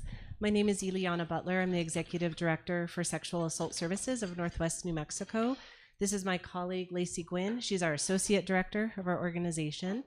And I just passed out what you also have on the screen and I think on your computers, a presentation to talk about a proposed MOU that I've spoken with Superintendent Carlson about in terms of introducing formally with the district between CCSD and Sexual Assault Services, our primary prevention programs. I just realized I also neglected to introduce Nicole Wayne. She's a gifted teacher here at Kirtland Central High School. She's also our board president, and I provided you the list of our other board members because it's so important that the boards that everybody serves on, including yours, as you spoke in the beginning around the impact that we have on the community and the level of decision making that you all have that affect, in this case, your students is really crucial. So wanted to thank Nicole for staying. And then I think you also know Glogine Todicini. She's on our board. She's our secretary. She's also a San Juan County commissioner. And I provided the list of the rest of our board members for you as well. Excuse me. Lacey's going to start just by giving you a brief overview of our organization, and then I'll talk a little bit more about the prevention programming and how it ties into the district. Okay, so all right, we gotta wake up here, right? So Sexual Assault Services has actually been around for 20 years in Farmington. We're celebrating our 20th year this year, which is pretty exciting. And we currently serve the Northwest region, so Rio Arriba, San Juan County, and McKinley County. We also have an office in Gallup. So we're serving one of the largest counties in the state when it comes to sexual assault services, prevention, and other things. So we can go to the next slide. So we have 4 main services that we provide free to the community. Our first service is advocacy. We provide free 24/7 advocacy to anyone who is in need of support. So that looks like a friend calling because they're not quite sure what to do, because someone told them something, someone who's experienced something and needs support in that moment, or maybe a teacher or a community worker who's like, I'm not quite sure what to do with the information that I received. So our advocates are available 24/7 to provide support, go to legal, anything that they need. We also have our SANE program, which stands for Sexual Assault Nurse Examiners. They're specialized registered nurses who do a forensic medical exam on someone who's experienced sexual violence so that they can collect evidence if they do decide to move forward and go to court. We have our therapy program where we offer free therapy to victims of sexual violence as well as secondary victims of sexual violence. So that means anyone who's been impacted by someone in their life who's experienced that violence. We know that sexual violence doesn't only impact the person who's experienced it, but the entire family and the community as a whole. So we want to provide wraparound services to ensure that they're completely taken care of and not isolated during this experience. And then we have our prevention program, which we're going to talk in depth about later, so I won't go too deep into that. We can go to the next one. Okay, so here's some statistics for sexual assault. I'm sure many of you know this, but 1 in 4 girls experience sexual violence before they turn 18, and for boys, that is 1 in 6. So it is likely that youth are going to experience some sort of sexual violence, or they will know someone who does. For SAS specifically, we average about 120 exams a year just in our office. So those are people that know who we are and actively come in to seek services. So those numbers don't reflect how many sexual assaults are actually happening. They just reflect who's coming in for a medical examination. We can go to the next one. Okay, so these are our 2023 statistics for clients that came in for a sexual assault exam. So as you can see, the majority of the people that we see are adults, ranging from the age of 18 to 59. But we do actually see a decent portion of youth and children. And so it's just important to understand that this is something that happens in our community, and we have to make sure that in order for them to know where to go, what's healthy, that these prevention programs are really important for them to get access to at a really young age. And then you can go to the next one. So sexual assault can happen to anyone at any time, no matter their race, age, etc. But when we talk about children specifically, it's really important to understand that 94% of children are offended on by people that they know that are in their social circle, right? And 54% of those offenders are their family members. So it's happening within their, what we call we assume is their safe people, the people that we think we can trust our children with the most. And that's why it's so important that they understand what the flags are, what to look out for, who to go talk to, because these safe people can sometimes not be safe. All right. And we're going to talk about our programs. Yeah. So I provided you the list of the school districts that we are currently in this school year, and we have been in the past lots of years.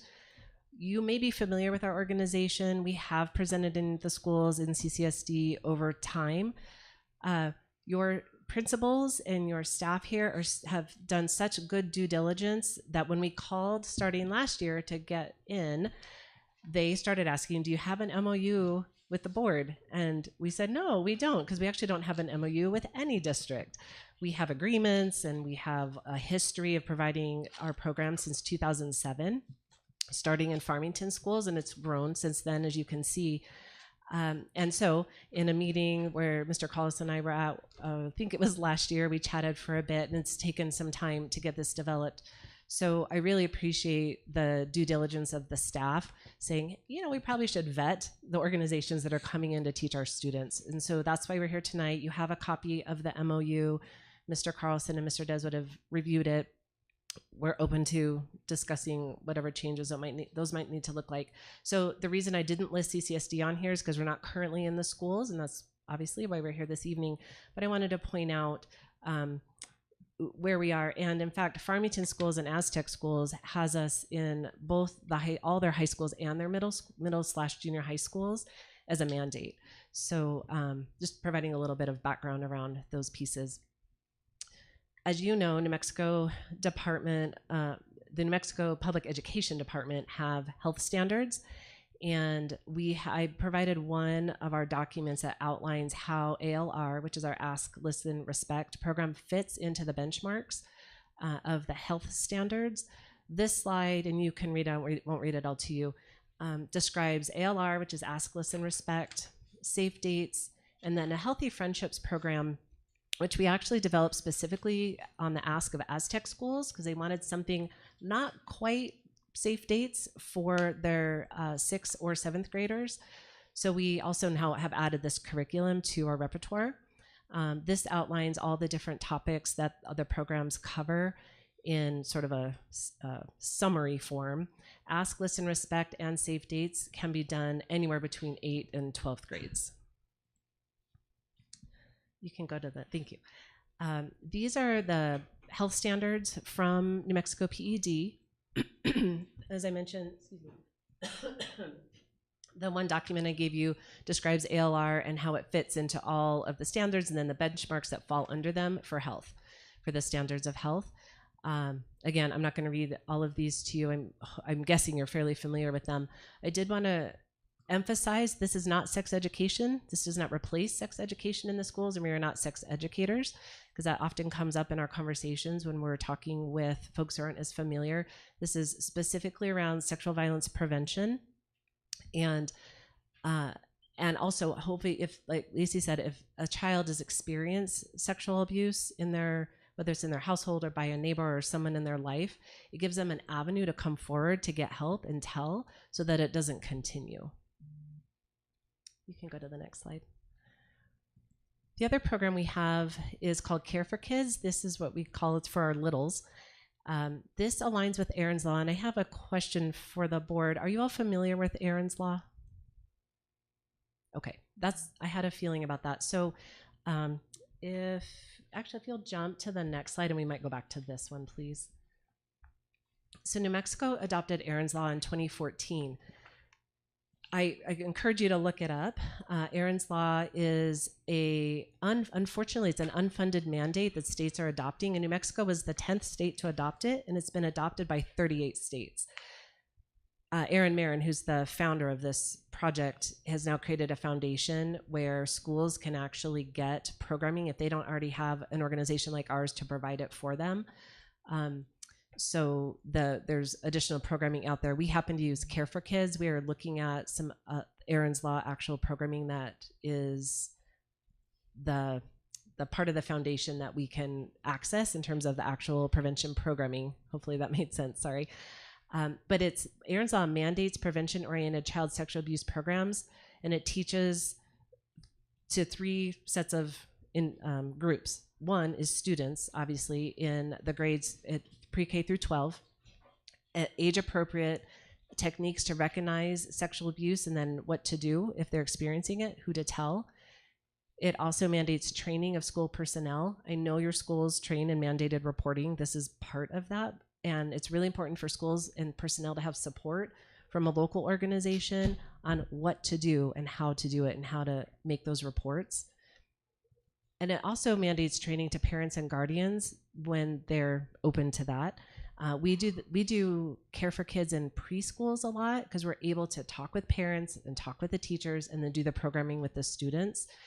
In big school districts, it's hard, right? Because folks are a little uncomfortable about talking with kids when it comes to anything related to sex. And so I just want to reiterate, this is, again, not sex education.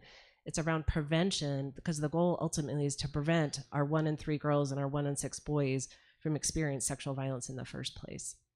So by working with parents and caregivers, helping them recognize signs, recognize red flags of grooming, there's a slew of ways that child sex offenders groom families and parents and children into what then eventually becomes sexual abuse. I will have you then go back to the previous slide, thank you. So Care for Kids covers these different points. And part of what's really important because we do have a room of, I'm assuming, some parents in here, it's really, really important to talk to children about appropriate names for their body parts, including private parts. And I'm going to tell a quick story of a student that we learned. This was years ago. I've been doing this for 20 years. There was a student that kept telling her teacher that her uncle was touching her cookie. Now, a lot of people know that's a pretty common slang for a vagina. However, that teacher had no idea. He was like, the uncle's taking her cookie, no big deal, whatever. And this student had been saying this over and over and over again, and it took a very long time for somebody else to clue in to what she was talking about. So Care for Kids is goes through a lot of different programming, not programming. What's the right word for the 6? There are 6 lessons. I apologize, I'm kind of tired. There are 6 lessons, and one of them has to do with learning the right language for body parts. And it's crucial because that's how you catch it, and it's also how you prevent it. Because if you have a child who knows their body parts and they can tell somebody, you're not allowed to touch me there, that's my, whatever their private part is, that child will not be a victim. And so it's really, really crucial that we're providing appropriate education to students, and the younger the better. Aztec Schools has adopted programming all the way from kindergarten all the way through 12th grade at age appropriate levels. Thank you.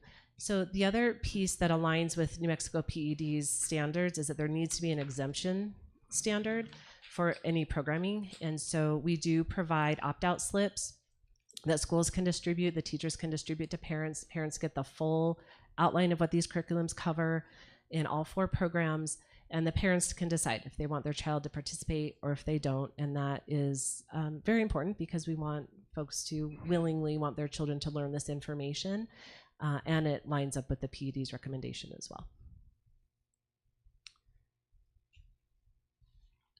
I just discussed mandatory reporting and wanted to keep this slide in here because as school personnel, it is crucial, and school personnel are listed specifically in the mandatory reporting requirements in the state of New Mexico, and that's also another part of the training that we're able to provide districts. We do it very regularly around what signs of red flags of child abuse are and what the mandatory reporting requirements are for staff. I think that's my last slide, so I wanted to leave enough time to see if you had any questions about the MOU, if there's other things we need to explore, if you have questions about the programs. Board members, do you have any questions or comments? No. Board member So, do you have any questions? Have any questions. Thank you. Okay. Go ahead.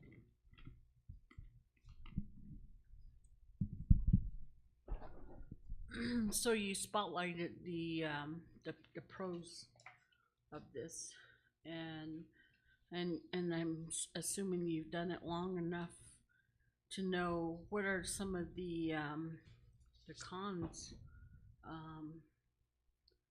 of this program, if any. The cons to providing the education of the programming in the schools? What have you seen parents, I mean, if they're exempting one out of it, then what are some of those reasons? Or I think, I don't know if what I've heard over the years, one is that we don't have very many parents opt out. We do have more parents opt out at the younger level, which is why we've been more successful in preschool and daycares.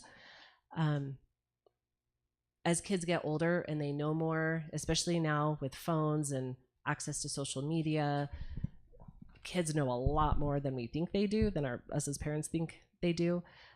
So honestly, the only reason that I've heard that parents would have opted out their child is they just don't want anyone else talking to them about this particular topic. Now, anything beyond that, I wouldn't know. I couldn't even guess, I don't think. We don't have very many parents opt out. Schools handle this differently. Some schools provide the parents like in health. So most common, we fit into health classes, so that in those 9th grade health classes, or if students who skipped health in 9th grade, like that's when they get this. They give them a whole list of these are the topics we're going to cover. This is our curriculum for the semester, and then it's up to the parent to say, I want my child to whatever, step out of this space. What we find more often is when we're in the schools providing the presentations, we have 2 staff members there, two prevention educators, or a prevention educator and an advocate, and they are in tune with the room, and they're watching students' body language, facial expressions. They actually tell the teachers tell the students the topic that we're going to be covering for the week. students sometimes will self-select out, and then they'll talk to one of our staff because they've already experienced this type of violence, or they're experienced dating violence and they're uncomfortable, or it could be something that's triggering for them. So then the other staff member takes them, talks with them about what their needs are, how can we support them, are they in counseling, whatever they're comfortable sharing. That's what we find more often. When you research Aaron's Law, I encourage you to look up the website. There are dozens and dozens and dozens of stories of children who are being educated in the elementary schools across the country. As soon as they get this education, if they've experienced abuse, they have a path forward to come and say, because they didn't know. When you hear Erin Marin talk about her experience, she's a child survivor. She'll say, the only education I was getting was from my perpetrator, and my perpetrator was saying that he was going to kill my family if I told. I didn't know any different. So her mission is that children have a path forward to tell that something's happening to them, and then we can stop it. There's a really big story that broke because of Aaron's Law, that there was a principal of a school in the Midwest that had, I think after it all got said and done, he had abused over 20 students over lots of years. So that's the purpose of it. We strongly encourage that parents let their children go through these curriculums.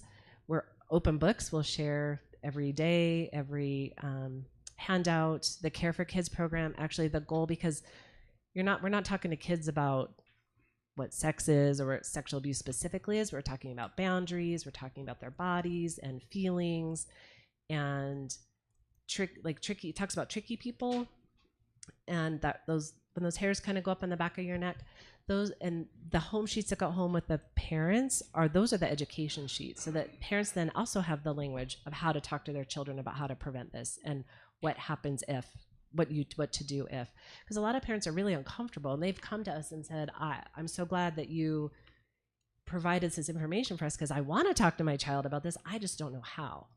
And so a lot of it is educating the adults, because really it's not the child's job to prevent their own sexual abuse. It's our job. We're the adults. I hope that answers your question. Thanks. Thank you. Thank you. Are there any other questions? Okay. Thank you. From a former CPS worker who had to sit in on forensic interviews, I think this is valuable. So thank you for your Yes. presentation and Thank you for this. You're welcome. Thank you very much.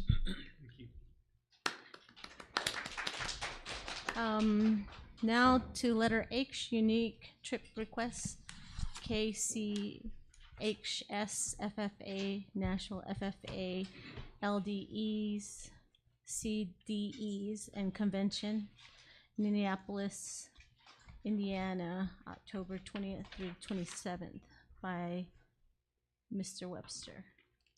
Hi, good evening. I'm going to be very short because I'm sure you guys are as tired as I am. But Kirtland FFA is requesting to go to Indianapolis, Indiana for the National FFA Convention. We had 6 state champions from Kirtland, and I'm taking 5 of those, as well as our chapter president. We will be going on industry tours throughout the week. We will be going to one of the largest cattle ranches in the United States, as well as Purdue University as well. We'll be going to the St. Louis Arch, and every day throughout the session, not only would they be listening to motivational speakers, some of the biggest names in the world, but also they will be going to daily leadership activities, what is it called? Workshops, to better themselves as leaders and to come back to Kirtland FFA and make us better and make us a nationally known chapter. And then also Sakari Frazier, New Mexico FFA's District 1 President, State Vice President. Sorry, it's Vicky's kid. She will be carrying the New Mexico flag at the convention, which is pretty cool because this is the largest youth convention in the world. Last year was just under 75,000 kids, and I believe this year they're expecting around 80,000 students. So Shiprock FFA will be represented in front of about 80,000 students. It'll also be on RFD TV as well as YouTube if anybody cares to watch. It's a really good opportunity for our students to Intertwined with kids from all over the country, we'll also be attending the Tribal Agriculture Fellowship meet and greet. So our Indigenous students can meet other Indigenous FFA members from all over the country. Last year, we created connections with a chapter from Alaska, Mississippi, Arkansas, Florida, Louisiana. There was a lot of different tribes from all over the country, and we got to sit down and rotate and talk about policy and talk about things that are impacting where we live in the United States as well. So it's a really good opportunity for our youth, and we would be really excited if we got to attend. What is Alaska like? Elk or fish? They actually show reindeer. They show reindeer, Really? yeah. Wow. That's pretty cool. I've only seen it on pictures, but yeah, we had one of our state FFA executive secretary who runs is over our state FFA officers was an ag teacher in Alaska for just over 2 years. So he would send us all, into Mexico. He's all, you're showing cattle. Look what we're showing.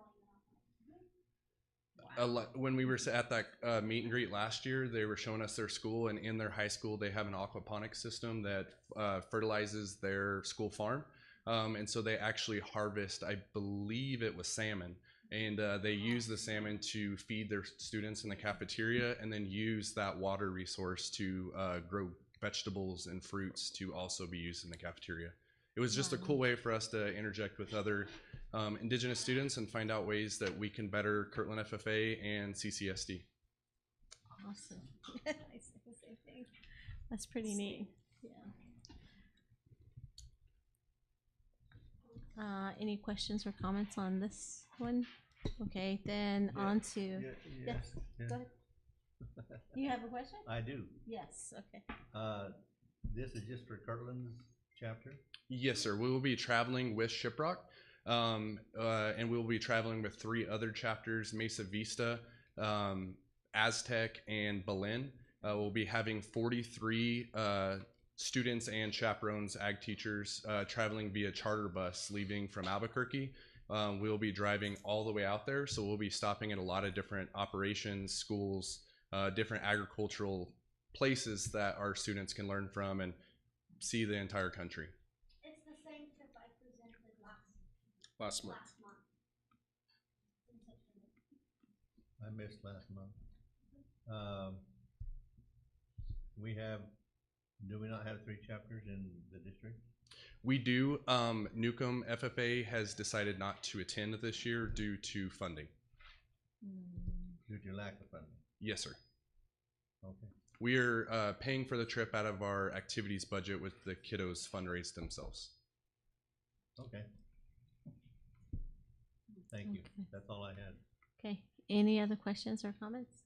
No. Okay. On to the next item. The unique trip Yes, sir. requests. I'm the next Is one it the to same roll. one? The Arizona National Livestock Show, Phoenix, Arizona, December 26th. Yes, that's through me as January well. 1st. Yes. We will be having 6 Kirtland FFA students attending the Arizona National Livestock Show. It's a show last year had about 28 different states from around the country.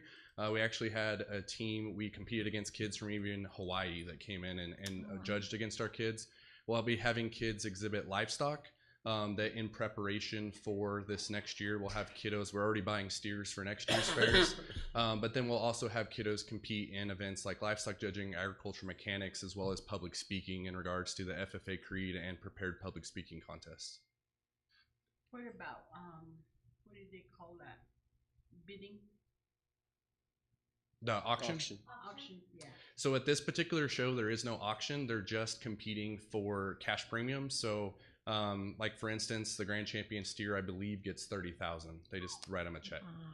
But that's about what we get at San Juan County too. So I mean, do they get an opportunity to try that if they? Yes, ma'am. So they're all competing for cash prizes as well, a lot of prestige. Since it is a national show, we'll be competing against some of the very best in the country.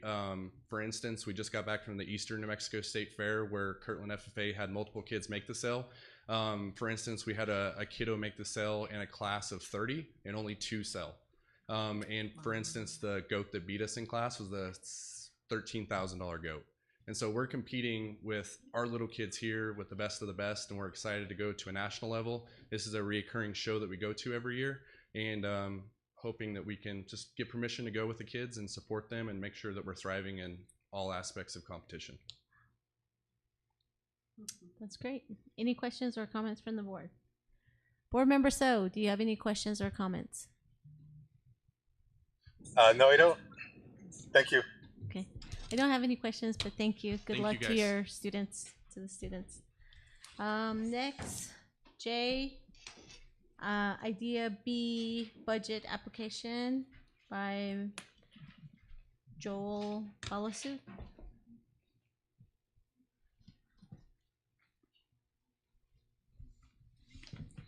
Good evening.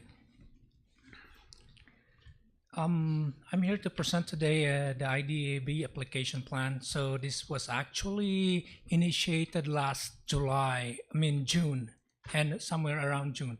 I have to complete it though, since it came back incomplete and has to be approved by the board. Okay, so for our school district, the following are the numbers for the total population of our students with disabilities. We have 788 in total. Level 1, which is around 240. Level 2 would be 402. Level 3 would be 46. Level 4 is a total of 100. That comprises that 788. And my target for tonight is to get this approved by the board president and the board. Thank you very much. Next one. The preliminary allocation. So the IDB application breakdown are the following. So preliminary allocation, which is a total of $1,814,100.68. These are the following 4 categories: direct instruction and extended school year, which is a total of $949,186.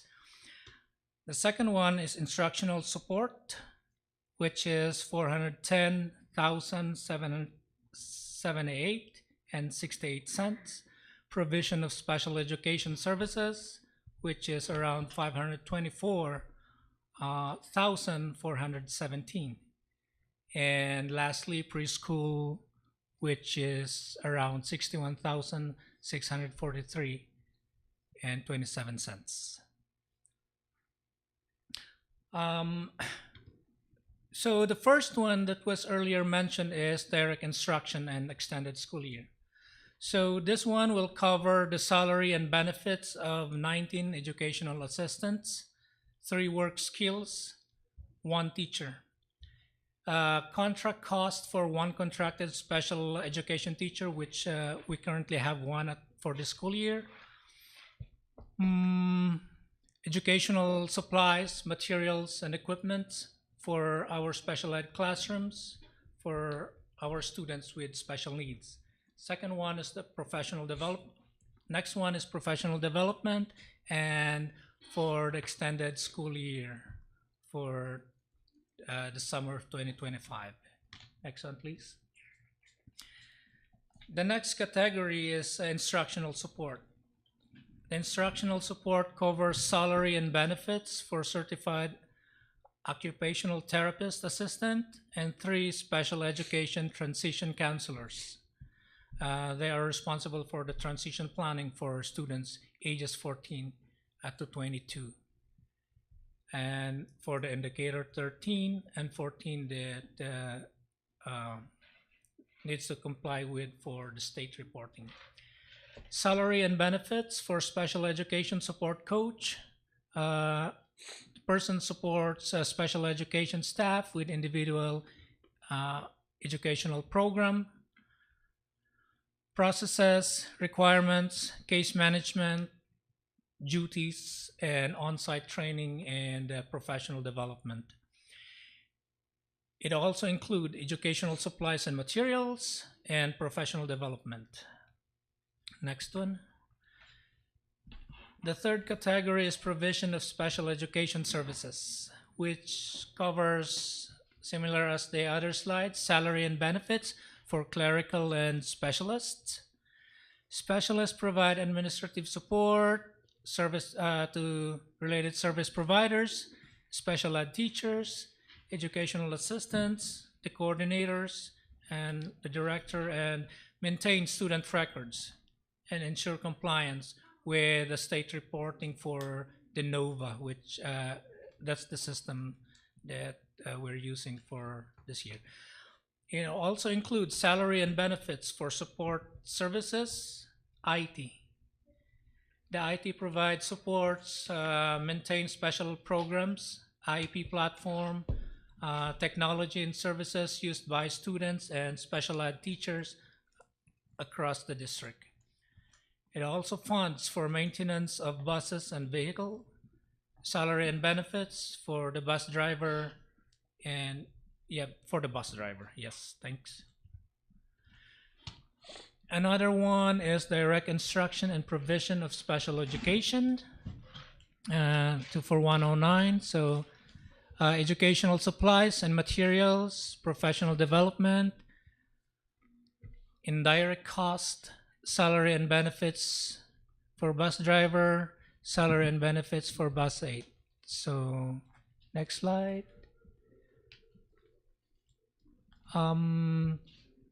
And those were the areas that the categories that were covered for our IDEA-B application for this school year.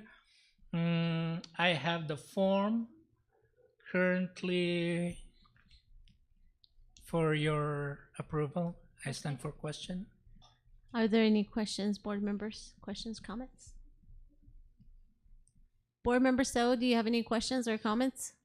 Well, I did, for that amount of students, do you work with a ratio? Is that how you come up with, the assistant and the one teacher? Or? So, the funding, well, the ratio, the number of the students affects, what's this one?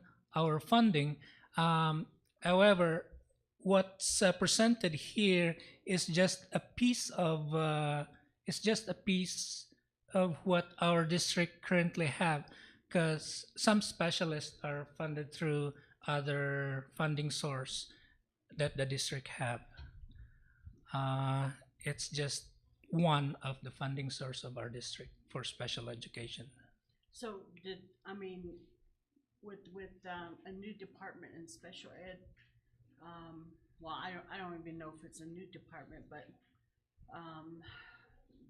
somehow they restructured that. But is the ratio different now, or like PED, they said, I think it was, you couldn't have more than 20 students to a teacher. So I'm wondering, did that change for IDEA-B? For IDEA-B, for the high needs one, the ratio for teacher is based on the FTE, which is, it should be equivalent to 1. For the 20, what I know for the 20 is related with, is also true with the pre-K, I think, but I'm not sure. I don't want to. Do you get what I'm asking, Carlson? Maybe. Say it again. With other normal classrooms, PED is always requesting you keep a student-teacher ratio. So, is that the case with special ed too? Sort of. So that's a difficult answer for that. But then I'm wondering, did that change also with, I don't want to say a new department, but the new laws that came about, did that change? No, it hasn't changed. And so it depends on the level of students. So we find FTEs for special ed teachers based on the level of students. For instance, if a student is a pretty severe, like level 4 student, they might have 8 students maximum in the Go classroom. with the levels. Yeah, and like a Okay. level 2 student or teacher could usually see, I believe it's 32 students. Yeah. So they can see more students, have them more in their caseload. So they have to figure out Yes. FTEs of Because- every single teacher. You were saying that over time you get up to those levels. So I'm wondering if we're not having enough teachers That's it. where they can get up there right away instead of waiting or wasting 1 year.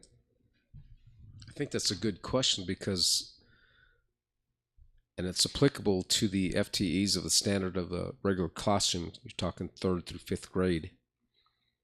And let's just say, hypothetically speaking, you have a class of 25 kids and 10 are level 1 or 15 are level 2. What she's asking that I'm getting from that is there a minimum that regular classroom teacher can efficiently and effectively and capably, quite frankly, work with those kids with that many with IEPs that are at those different levels? Because again, then they're really not. I mean, the whole idea and intent is to serve these kids in a regular classroom. However, when you have those different levels, then you have to attend to the IEPs at different levels. How is that fair to that educator with that expectation with that many students? And is it fair to the students that don't have IEPs? Yeah. See, now you're talking disparity all the way around. Because where's the attention? To both the student and the one with. That's my point. To both. Yeah.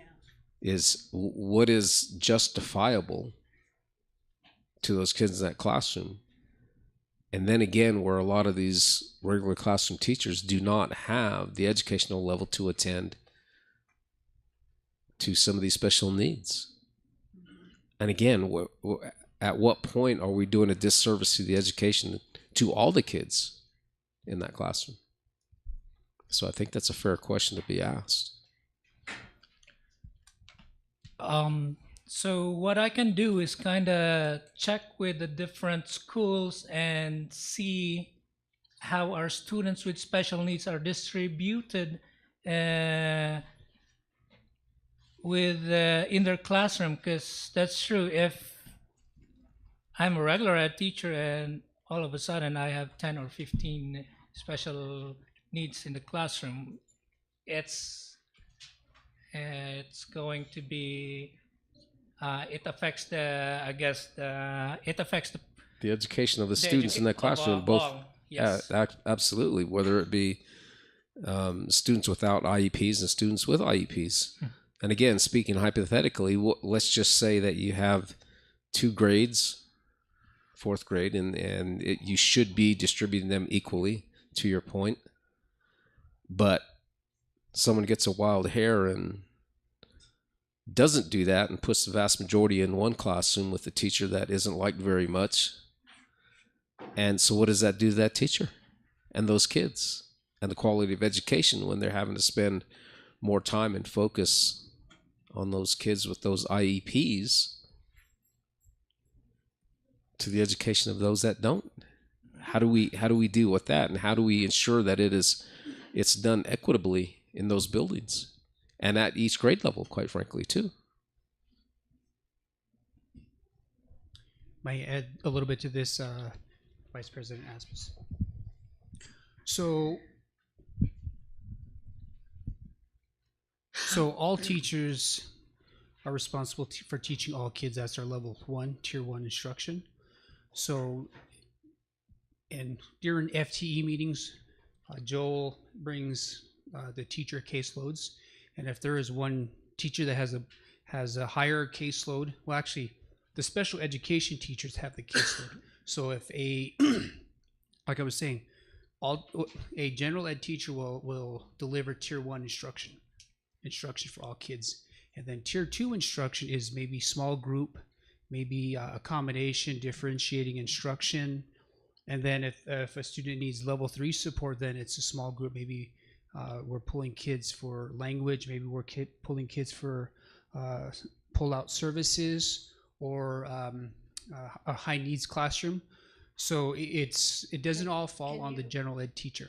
Can you dumb it down, because I don't understand when you say pull it or where to or what? So, for example, like a student might need maybe a level 3 or a level 4 student, meaning they have a high level of needs. So then that particular student would be a special ed teacher would work with that student one-on-one, depending on their service hours, the amount of support that student is provided. But during our FTE meetings that happened last month, we try to balance those caseloads out.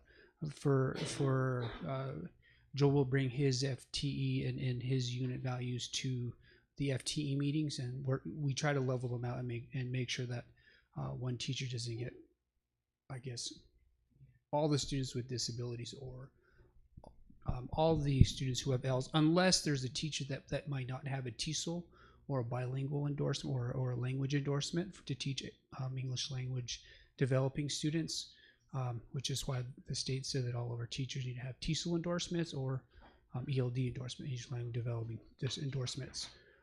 So as much as possible, we try to balance that out. So my question is then, what do you do when you have a long-term sub, Superintendent? How are those kids getting adequately serviced, and are we adequately servicing them pursuant to the law? So they're getting services, their actual special ed service. You mean for like a long-term special ed sub or a long-term Regular classroom sub?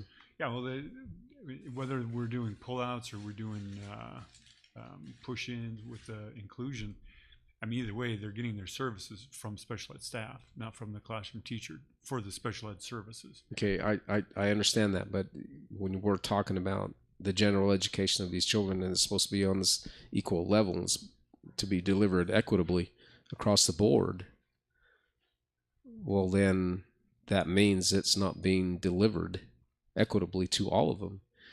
And again, those kids with those different levels certainly aren't getting the quality of education that should be if there's a long-term sub in that room.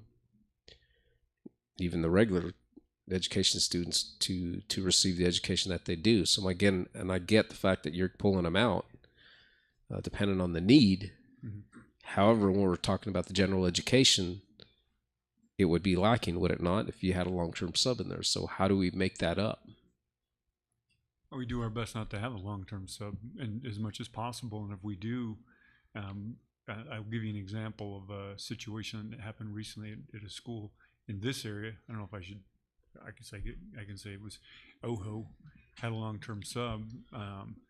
So it was in the 6th grade classroom, and there were about 23 kids on average in each classroom. And while that long-term sub was in that building, and before another teacher was placed in there, the other teacher actually taught math and reading, the main 2 subjects, for those kids to make sure they got what they needed. So, but that's a building level decision, and so we do our best in those situations to make sure kids get what they need. That doesn't mean that long-term sub was completely ineffective. It just meant that particular teacher, here's the thing. I mean, all the teachers know exactly what they're responsible for. They're accountable for those test scores. So if you're a 6th grade teacher, it's a reflection on you if you're not taking care of the kids across that grade level. So teaming with that teacher to make sure that the subjects are taught appropriately, but also helping out when you need to make sure that those kids are covered. That's the duty of all teachers in the building. And I think, we just do the best we can. And our administrators, that's a big part of their job. What oath does ESS take, if any? They're a company that provides subs. That's their job, pretty much. I mean, to me, those people are not necessarily, I guess their accountability is not up there with the teacher. They're just looking to help, and then they lack a lot of the required credentials as you know, for a teacher position. So I wouldn't say, you were saying that they're ineffective, but I don't think they're effective enough either, as a teacher would be.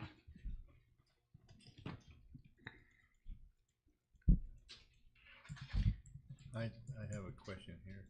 I'm trying to understand this graph that we got up here. And you got level 1, 2, 3, and 4. Educate me as to what these levels are. The 1 is, well, the 4 needs more services. So they might be nonverbal, need more support. So the number 4 is the individual needs more. More, yes. Okay. Hearing, things like that. And I just would like to add some more to the discussion earlier with the board's concern, because we're concerned about the equity or the level of the support that is being given to our students. And one of the efforts that the district is doing to kind of address that, especially for those on the level 3 or level 4, is that part of this application, IDAB application, is the positions for the EAs and for those PDs and trainings. So those students, most of those students who are in the higher level that needs support for communication, behavior, are being also supported with EAs in the either in the general ed curriculum, in the special ed curriculum, or cafeteria, or in the hallway. So that's also one thing that kind of adds on to the initiative that the district is doing to provide services or support for the students.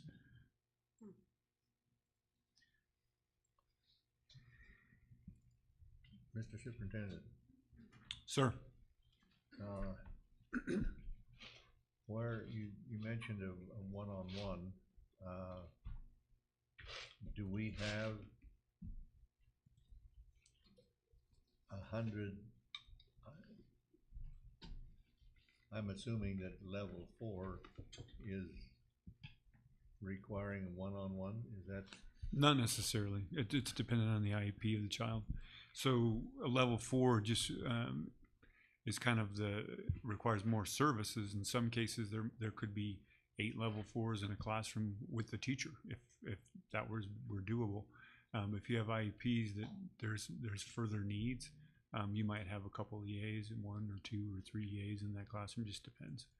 We have relatively few one-on-one EAs because that's generally not the least restrictive environment for children.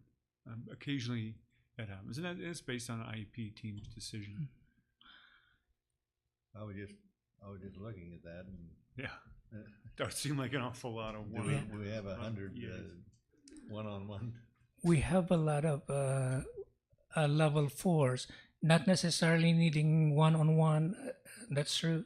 They don't all need one-on-ones, but our numbers here are kind of high because it includes the 3Y and the 4Y. So technically, these students in the younger, in the lower level, the 3 years old, the 4-year-old kids, generally they are coded level 4 for our students here in New Mexico. So again, that's why we have some high numbers there.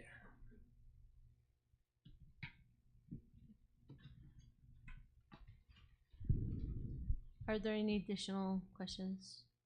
Well, maybe this is not the place to ask it. I was just wondering what determined level 1 through 4, but we're already over time. So. We could save that and include that on another, just on a shorter. On a shorter, yeah, we could, if, Superintendent, if we could get that added to the next board meeting, that would be great, just for our our knowledge. Just sit down with me and educate me with this. We don't have to. Okay. We don't have to tie up everybody's time for that. Okay. Yeah, just send out an email with the different levels. Oh, that's true. Yeah. Don't If send that an could be email. done, that would be great. So. Yeah, Alright. I was actually about to make that recommendation because, as I understand, this is an approval of an application to of IDEA or special education funding, because a lot of the questions you're asking about is program delivery services, which is I think that's a separate report. But just to move things along, I think we should support the application as it is. Thank you. Okay. Thank you. Thank you very much. Have a good night. Thank you.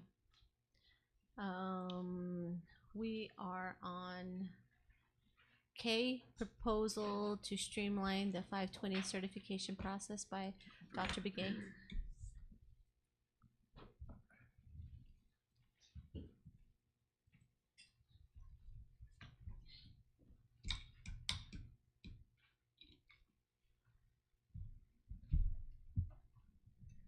Yat a shik a doshidina ado adat da isanolts gilta she a bit anin shlida tratna sunny bashes chin kintlichini dashichi dashin dashanella.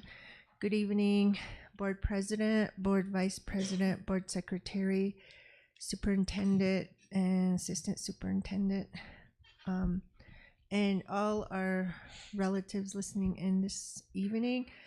This is just an informational presentation regarding the proposal of several local neighboring school districts coming together to streamline some processes that are affecting us at the school district level. And so this is just some work that are beginning at the grassroots level, and three of the proposals that we have considered and collaborating with Department of Dana Education is regarding the tribal consultation and the 520 licensure process and procedures, and then the 520 licensure renewals. Next slide.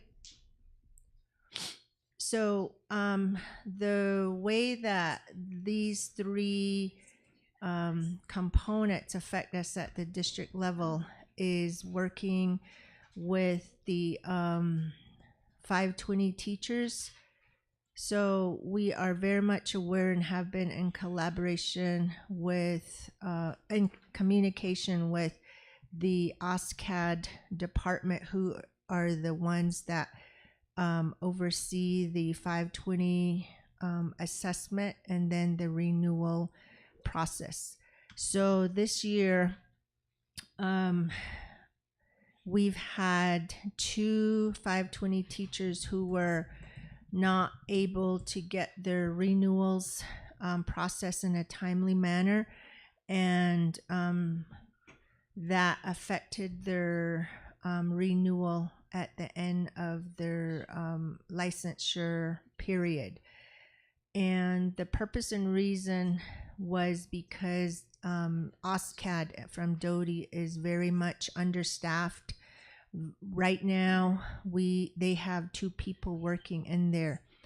And so in order to help with this streamlining, which is what our proposal is, we are requesting to work with them to have somebody assigned at each school district to take care of the renewals, with potentially working with the principals or someone designated to do the evaluations for the 520 Navajo language teachers to get their renewals, and then to have the 520 assessments happen at the school district, because right now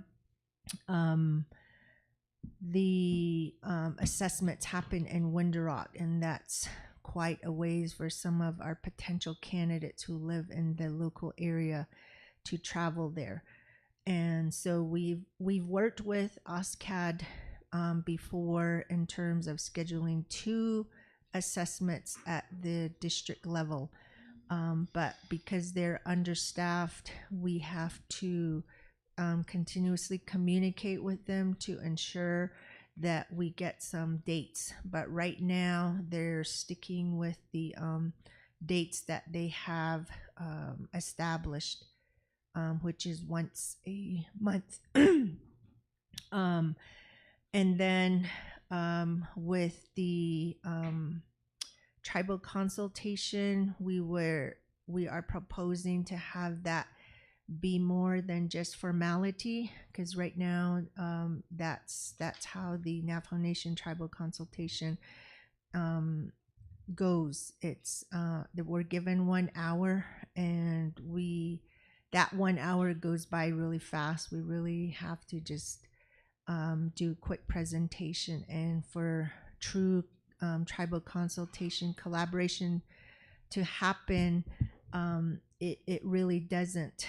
And we're proposing to have specific focus on Navajo language and culture as well. And with the Navajo bilingual seal and assessment, we're also looking at potentially creating pathways for students who receive the seal into becoming Navajo language teachers as well. Next slide. So these are the current school districts that are part of this collaboration, and we're currently at the planning phases of this potential proposal, which will hopefully become a legislation with HESI. We do have support right now with 3 of the HESI members in terms of supporting a legislation for the proposals that I just shared with you. Next slide. So I already talked about that. Next slide.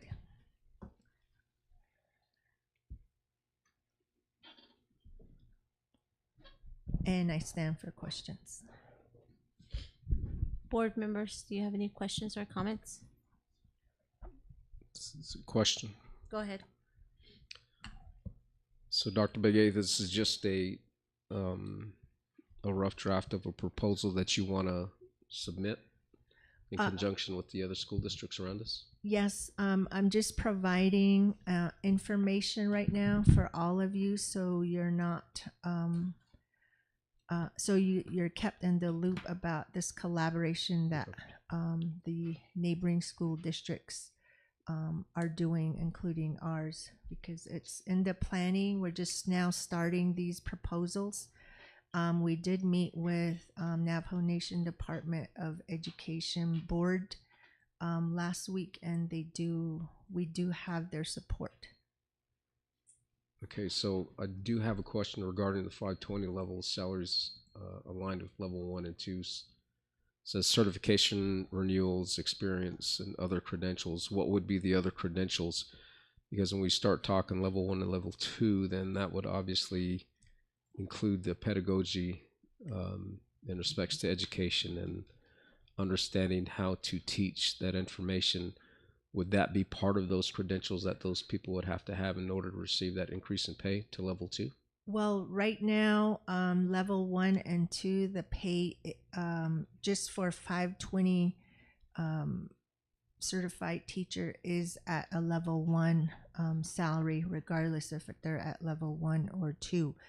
But that's one of the topics that we are talking about right now, dialoguing about, because like for example with Gallup, they created a salary specifically just for 520 teachers, because right now we have Navajo language teachers who are certified K-8 or 9-12, and we also have 520 teachers. So there's two different types of Navajo language teachers. But with the 520 teachers, they have the level 1 salary scale. Okay. But that would be part of the conversation, though, as far if they did go to a level 2, just like with level 3, you have to have, I believe it's a minimum of a master's degree. Yes, so level 3, it doesn't exist, but that is currently being talked about right now, because Gallup did create something similar, but that's specifically just for the 520 teachers. Some of our 520 teachers have no degrees, or they have an AA, or they have a bachelor level degree, but they're only certified for 520. Okay, thank you. Any other questions, board members? No question. Board member So?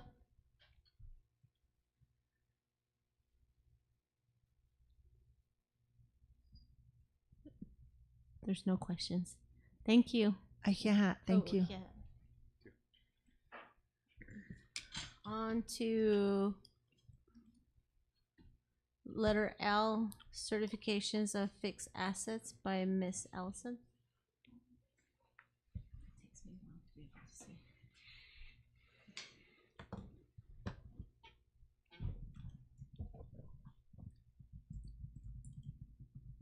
Good evening, board members, Superintendent Carlson. My name is Herbie Ellison, and I'll be presenting the finance reports this evening. The first one is going to be certification of fixed assets. This document is to certify the physical inventory that was completed in school year FY 23-24.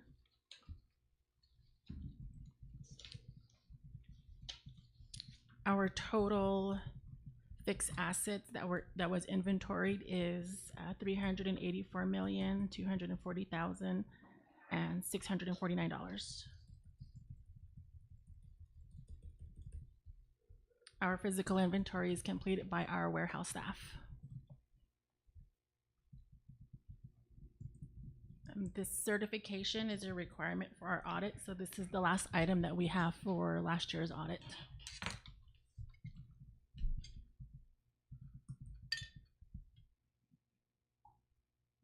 I stand for questions for this one.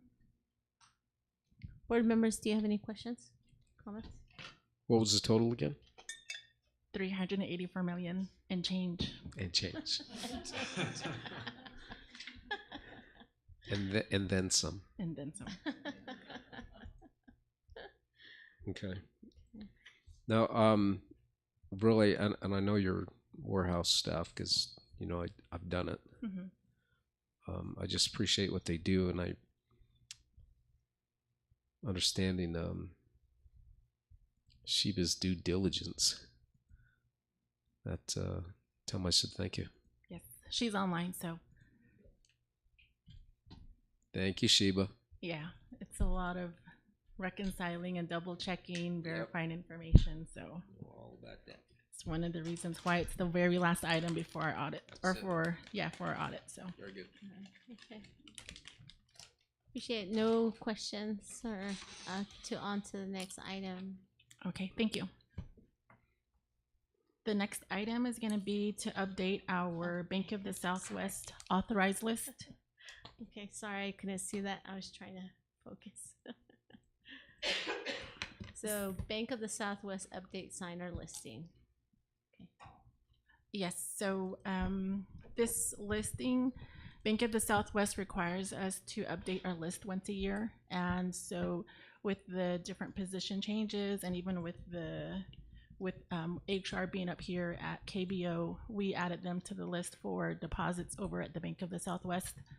So this report is just to update that information.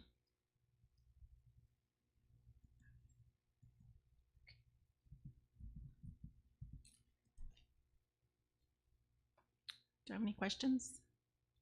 Any questions or comments from the board? No question. Okay. Thank you. And then, go ahead. Did you want to go over on the checks that didn't have signatures? How big did that go? Or It actually, we were able to catch that early on.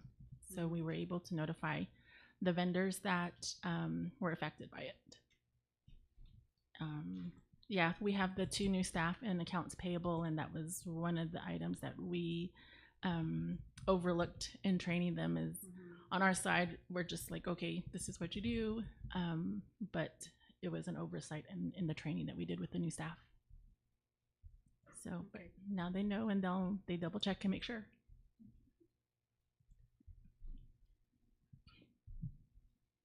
No other questions, comments? Okay. On to utility comparison report. Okay, utility comparison report.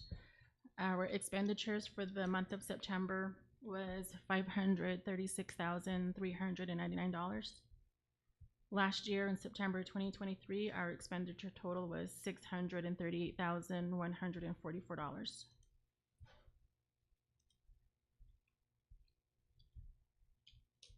And then included is the 5-year report.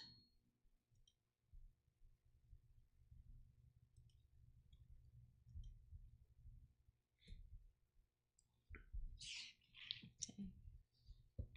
Any questions? No questions. Any questions, board members? No? Okay. Continue, please. I have no questions. Thank you.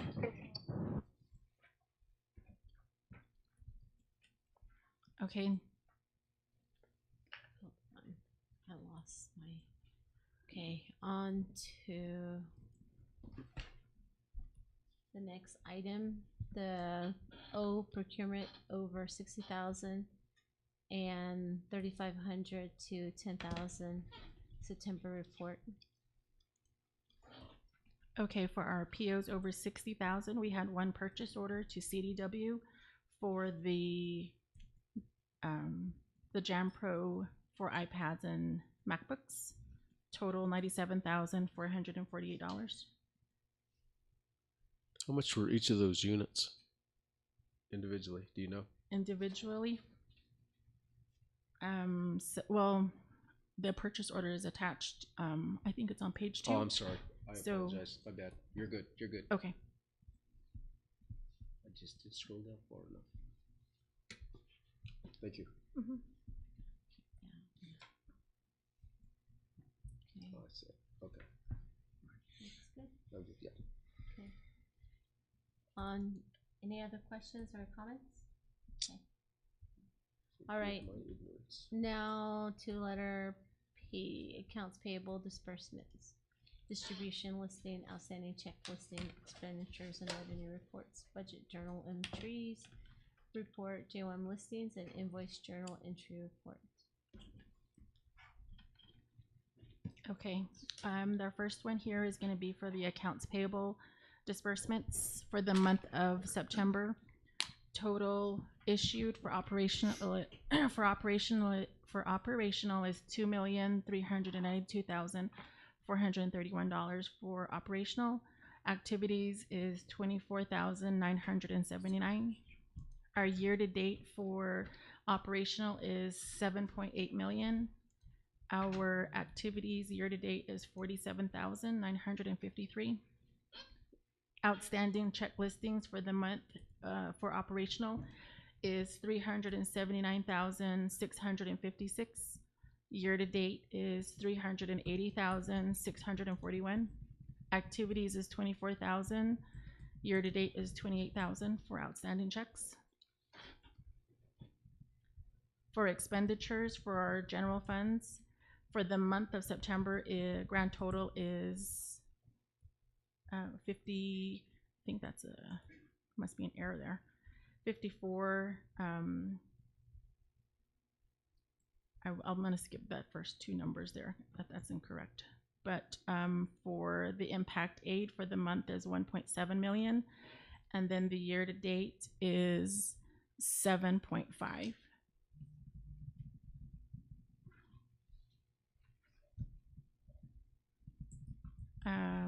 Expenditure for grant funds, grand total is 1.8 million, and year to date is 4.9 million. Our capital outlay expenditures for the month of September is 263,551. For the year to date is 5.4 million.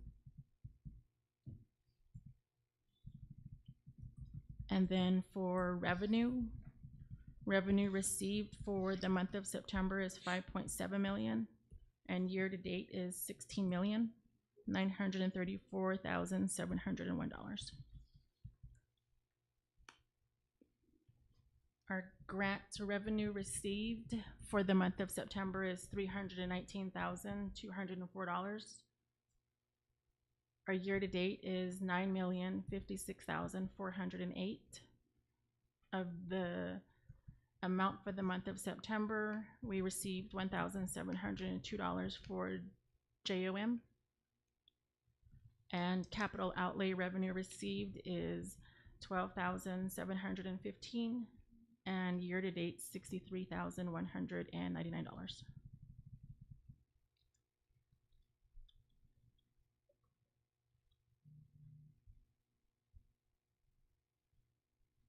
Any questions? No. Any questions? I have none. Okay. I don't have any. Thank you. Thank you. On to letter Q, budget adjustments and journal entries requests. Okay. We have a total of 6 bar adjustments. The first one is for Fund 24106, Idea B. Total dollar amount is 0, and this is clean up the functions. The next one for line 2 is Fund 24109, Preschool Idea B. Total dollar amount is 0, and this is to transfer budget to cover negatives at the 3300 function. Line 3, Fund 24350. Total amount is 1,159, and this is to increase the budget for carryover from prior year.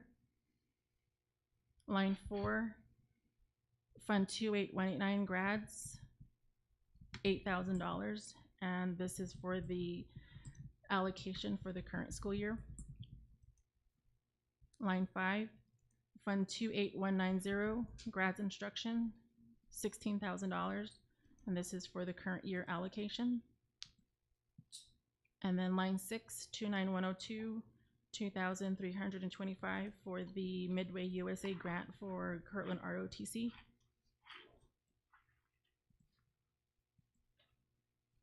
Any questions? No questions. Do you have any questions, board members? No? Okay. There's no other questions. Thank you. Thank you. None. Okay. Number 5, review consent items and items pulled from consent agenda for further discussion and or approval. A. Can I make a motion to approve all the items listed on the consent agenda? You say he's making a motion? Motion. Second. Yes, I'm making a motion to approve. Okay. Board Member Montoya, how do you vote? Yes. Board Member So, how do you vote? I vote yes. Secretary Wells? Yes. And I vote yes. Did you get the first and the second? Mr. So made the motion. And Mr. then Montoya. Board Member Montoya made the second. Okay. Sorry, she had that look on her face Okay. like. Number 7, executive session. I know this is last moment, but I was wondering how the board felt about setting up a special time for this Special for meeting? the special meeting to go over this thoroughly. I'm okay with that because I Okay. imagine the reason you're asking is probably going to take some time. I believe it'll take some time, and I don't want to skip corners or anything. I want everybody to be completely informed. So if that would be okay. If you feel it's your prerogative not to have that, ma'am, then Okay. Do I have to do anything? We probably need to set it aside. Okay. Other than just make a motion, I I guess we move can just that make a motion not to move the executive session to a special meeting. Okay. All right. I make. Yes, I just did. Okay. I'll second it. It was motioned by Board Member Montoya, seconded by Secretary Wells. I'll vote. Board Member Montoya. Yes. Board Member So. I vote yes. Secretary Wells. Yes. And I vote yes. Number 8, request action items and or reports for the next meeting. A, possible items for next meeting. Like an update if we have that information on progress reports for last year, how our students did. Do we have that?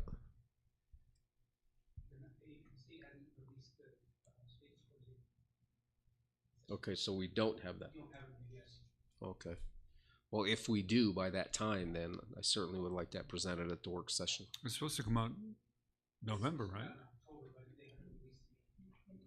That was my understanding If last it time. It comes was out, supposed to have been sometime we'll have this month. Okay. Okay, well, again, once we get that, if we have that for November's work session. Okay. Thank you. Secretary Wells, do you have anything to add to the board? I don't. Board Member So, do you have anything to add? Not really. I was actually looking at what our student counts are, because I think that the count days ended. I'm also curious what our current attendance rates are, at least the trends that you're seeing from some of the schools. Thank you. Attendance trends Attendance trends from per school. per school. Yeah, even grade level. Are there any red flags that we should be, that the district or your team should be looking at, or something that we should be looking at as a board oversight? Thank you. I can't think of anything right now. And I'm not sure if Vice President Aspis has anything for next meeting. No? No. Okay. So moving on to, and I'll email if I think of something. Number 9 plus deltas. A plus deltas from board members, from Board Member Montoya. I think there was some good information that was presented. I think it's certainly to serve our students, so that's the purpose and intent. So that was good. Thank you. Thank you. Board Member So. Very good meeting. A lot of good discussion on topics that were covered. I think we're productive, efficient in terms of our time. Ending before 9 o'clock, or hopefully. Thank you. Secretary Wells. I have nothing. Vice President Aspis. Okay. I'm grateful for the dialogue and the information. So thank you for everybody. Thank you for everybody who attended and stayed till the end. Appreciate. Thank you all, and drive safely. And number 10 adjournment. Could I add one Yes, go one ahead. to that, please? Just for Yes. the record, I just really appreciate those students coming in and Oh, yes. and grasping and learning and expanding their mind and having that opportunity to do that. Mhm. I just ask superintendent that they make sure that they make it equitable and let other students get that opportunity if there's others who want to partake in that, so more students can experience. I Thank agree. you. I agree. Thank you. 10 adjournment. A, adjourn regular school board meeting. Motion. I move that we adjourn this meeting. I'll second it. Motion. Okay, it was I'll second the motioned by Secretary Wells Mr. Wells. and seconded by Board Member Montoya. Board Member Montoya, how do you vote? Yes. Board Member So, how do you vote? Yes. Secretary Wells, how do you vote? Yes. Vice President Aspis, how do you vote? Yes. And I vote yes. Thank you so much.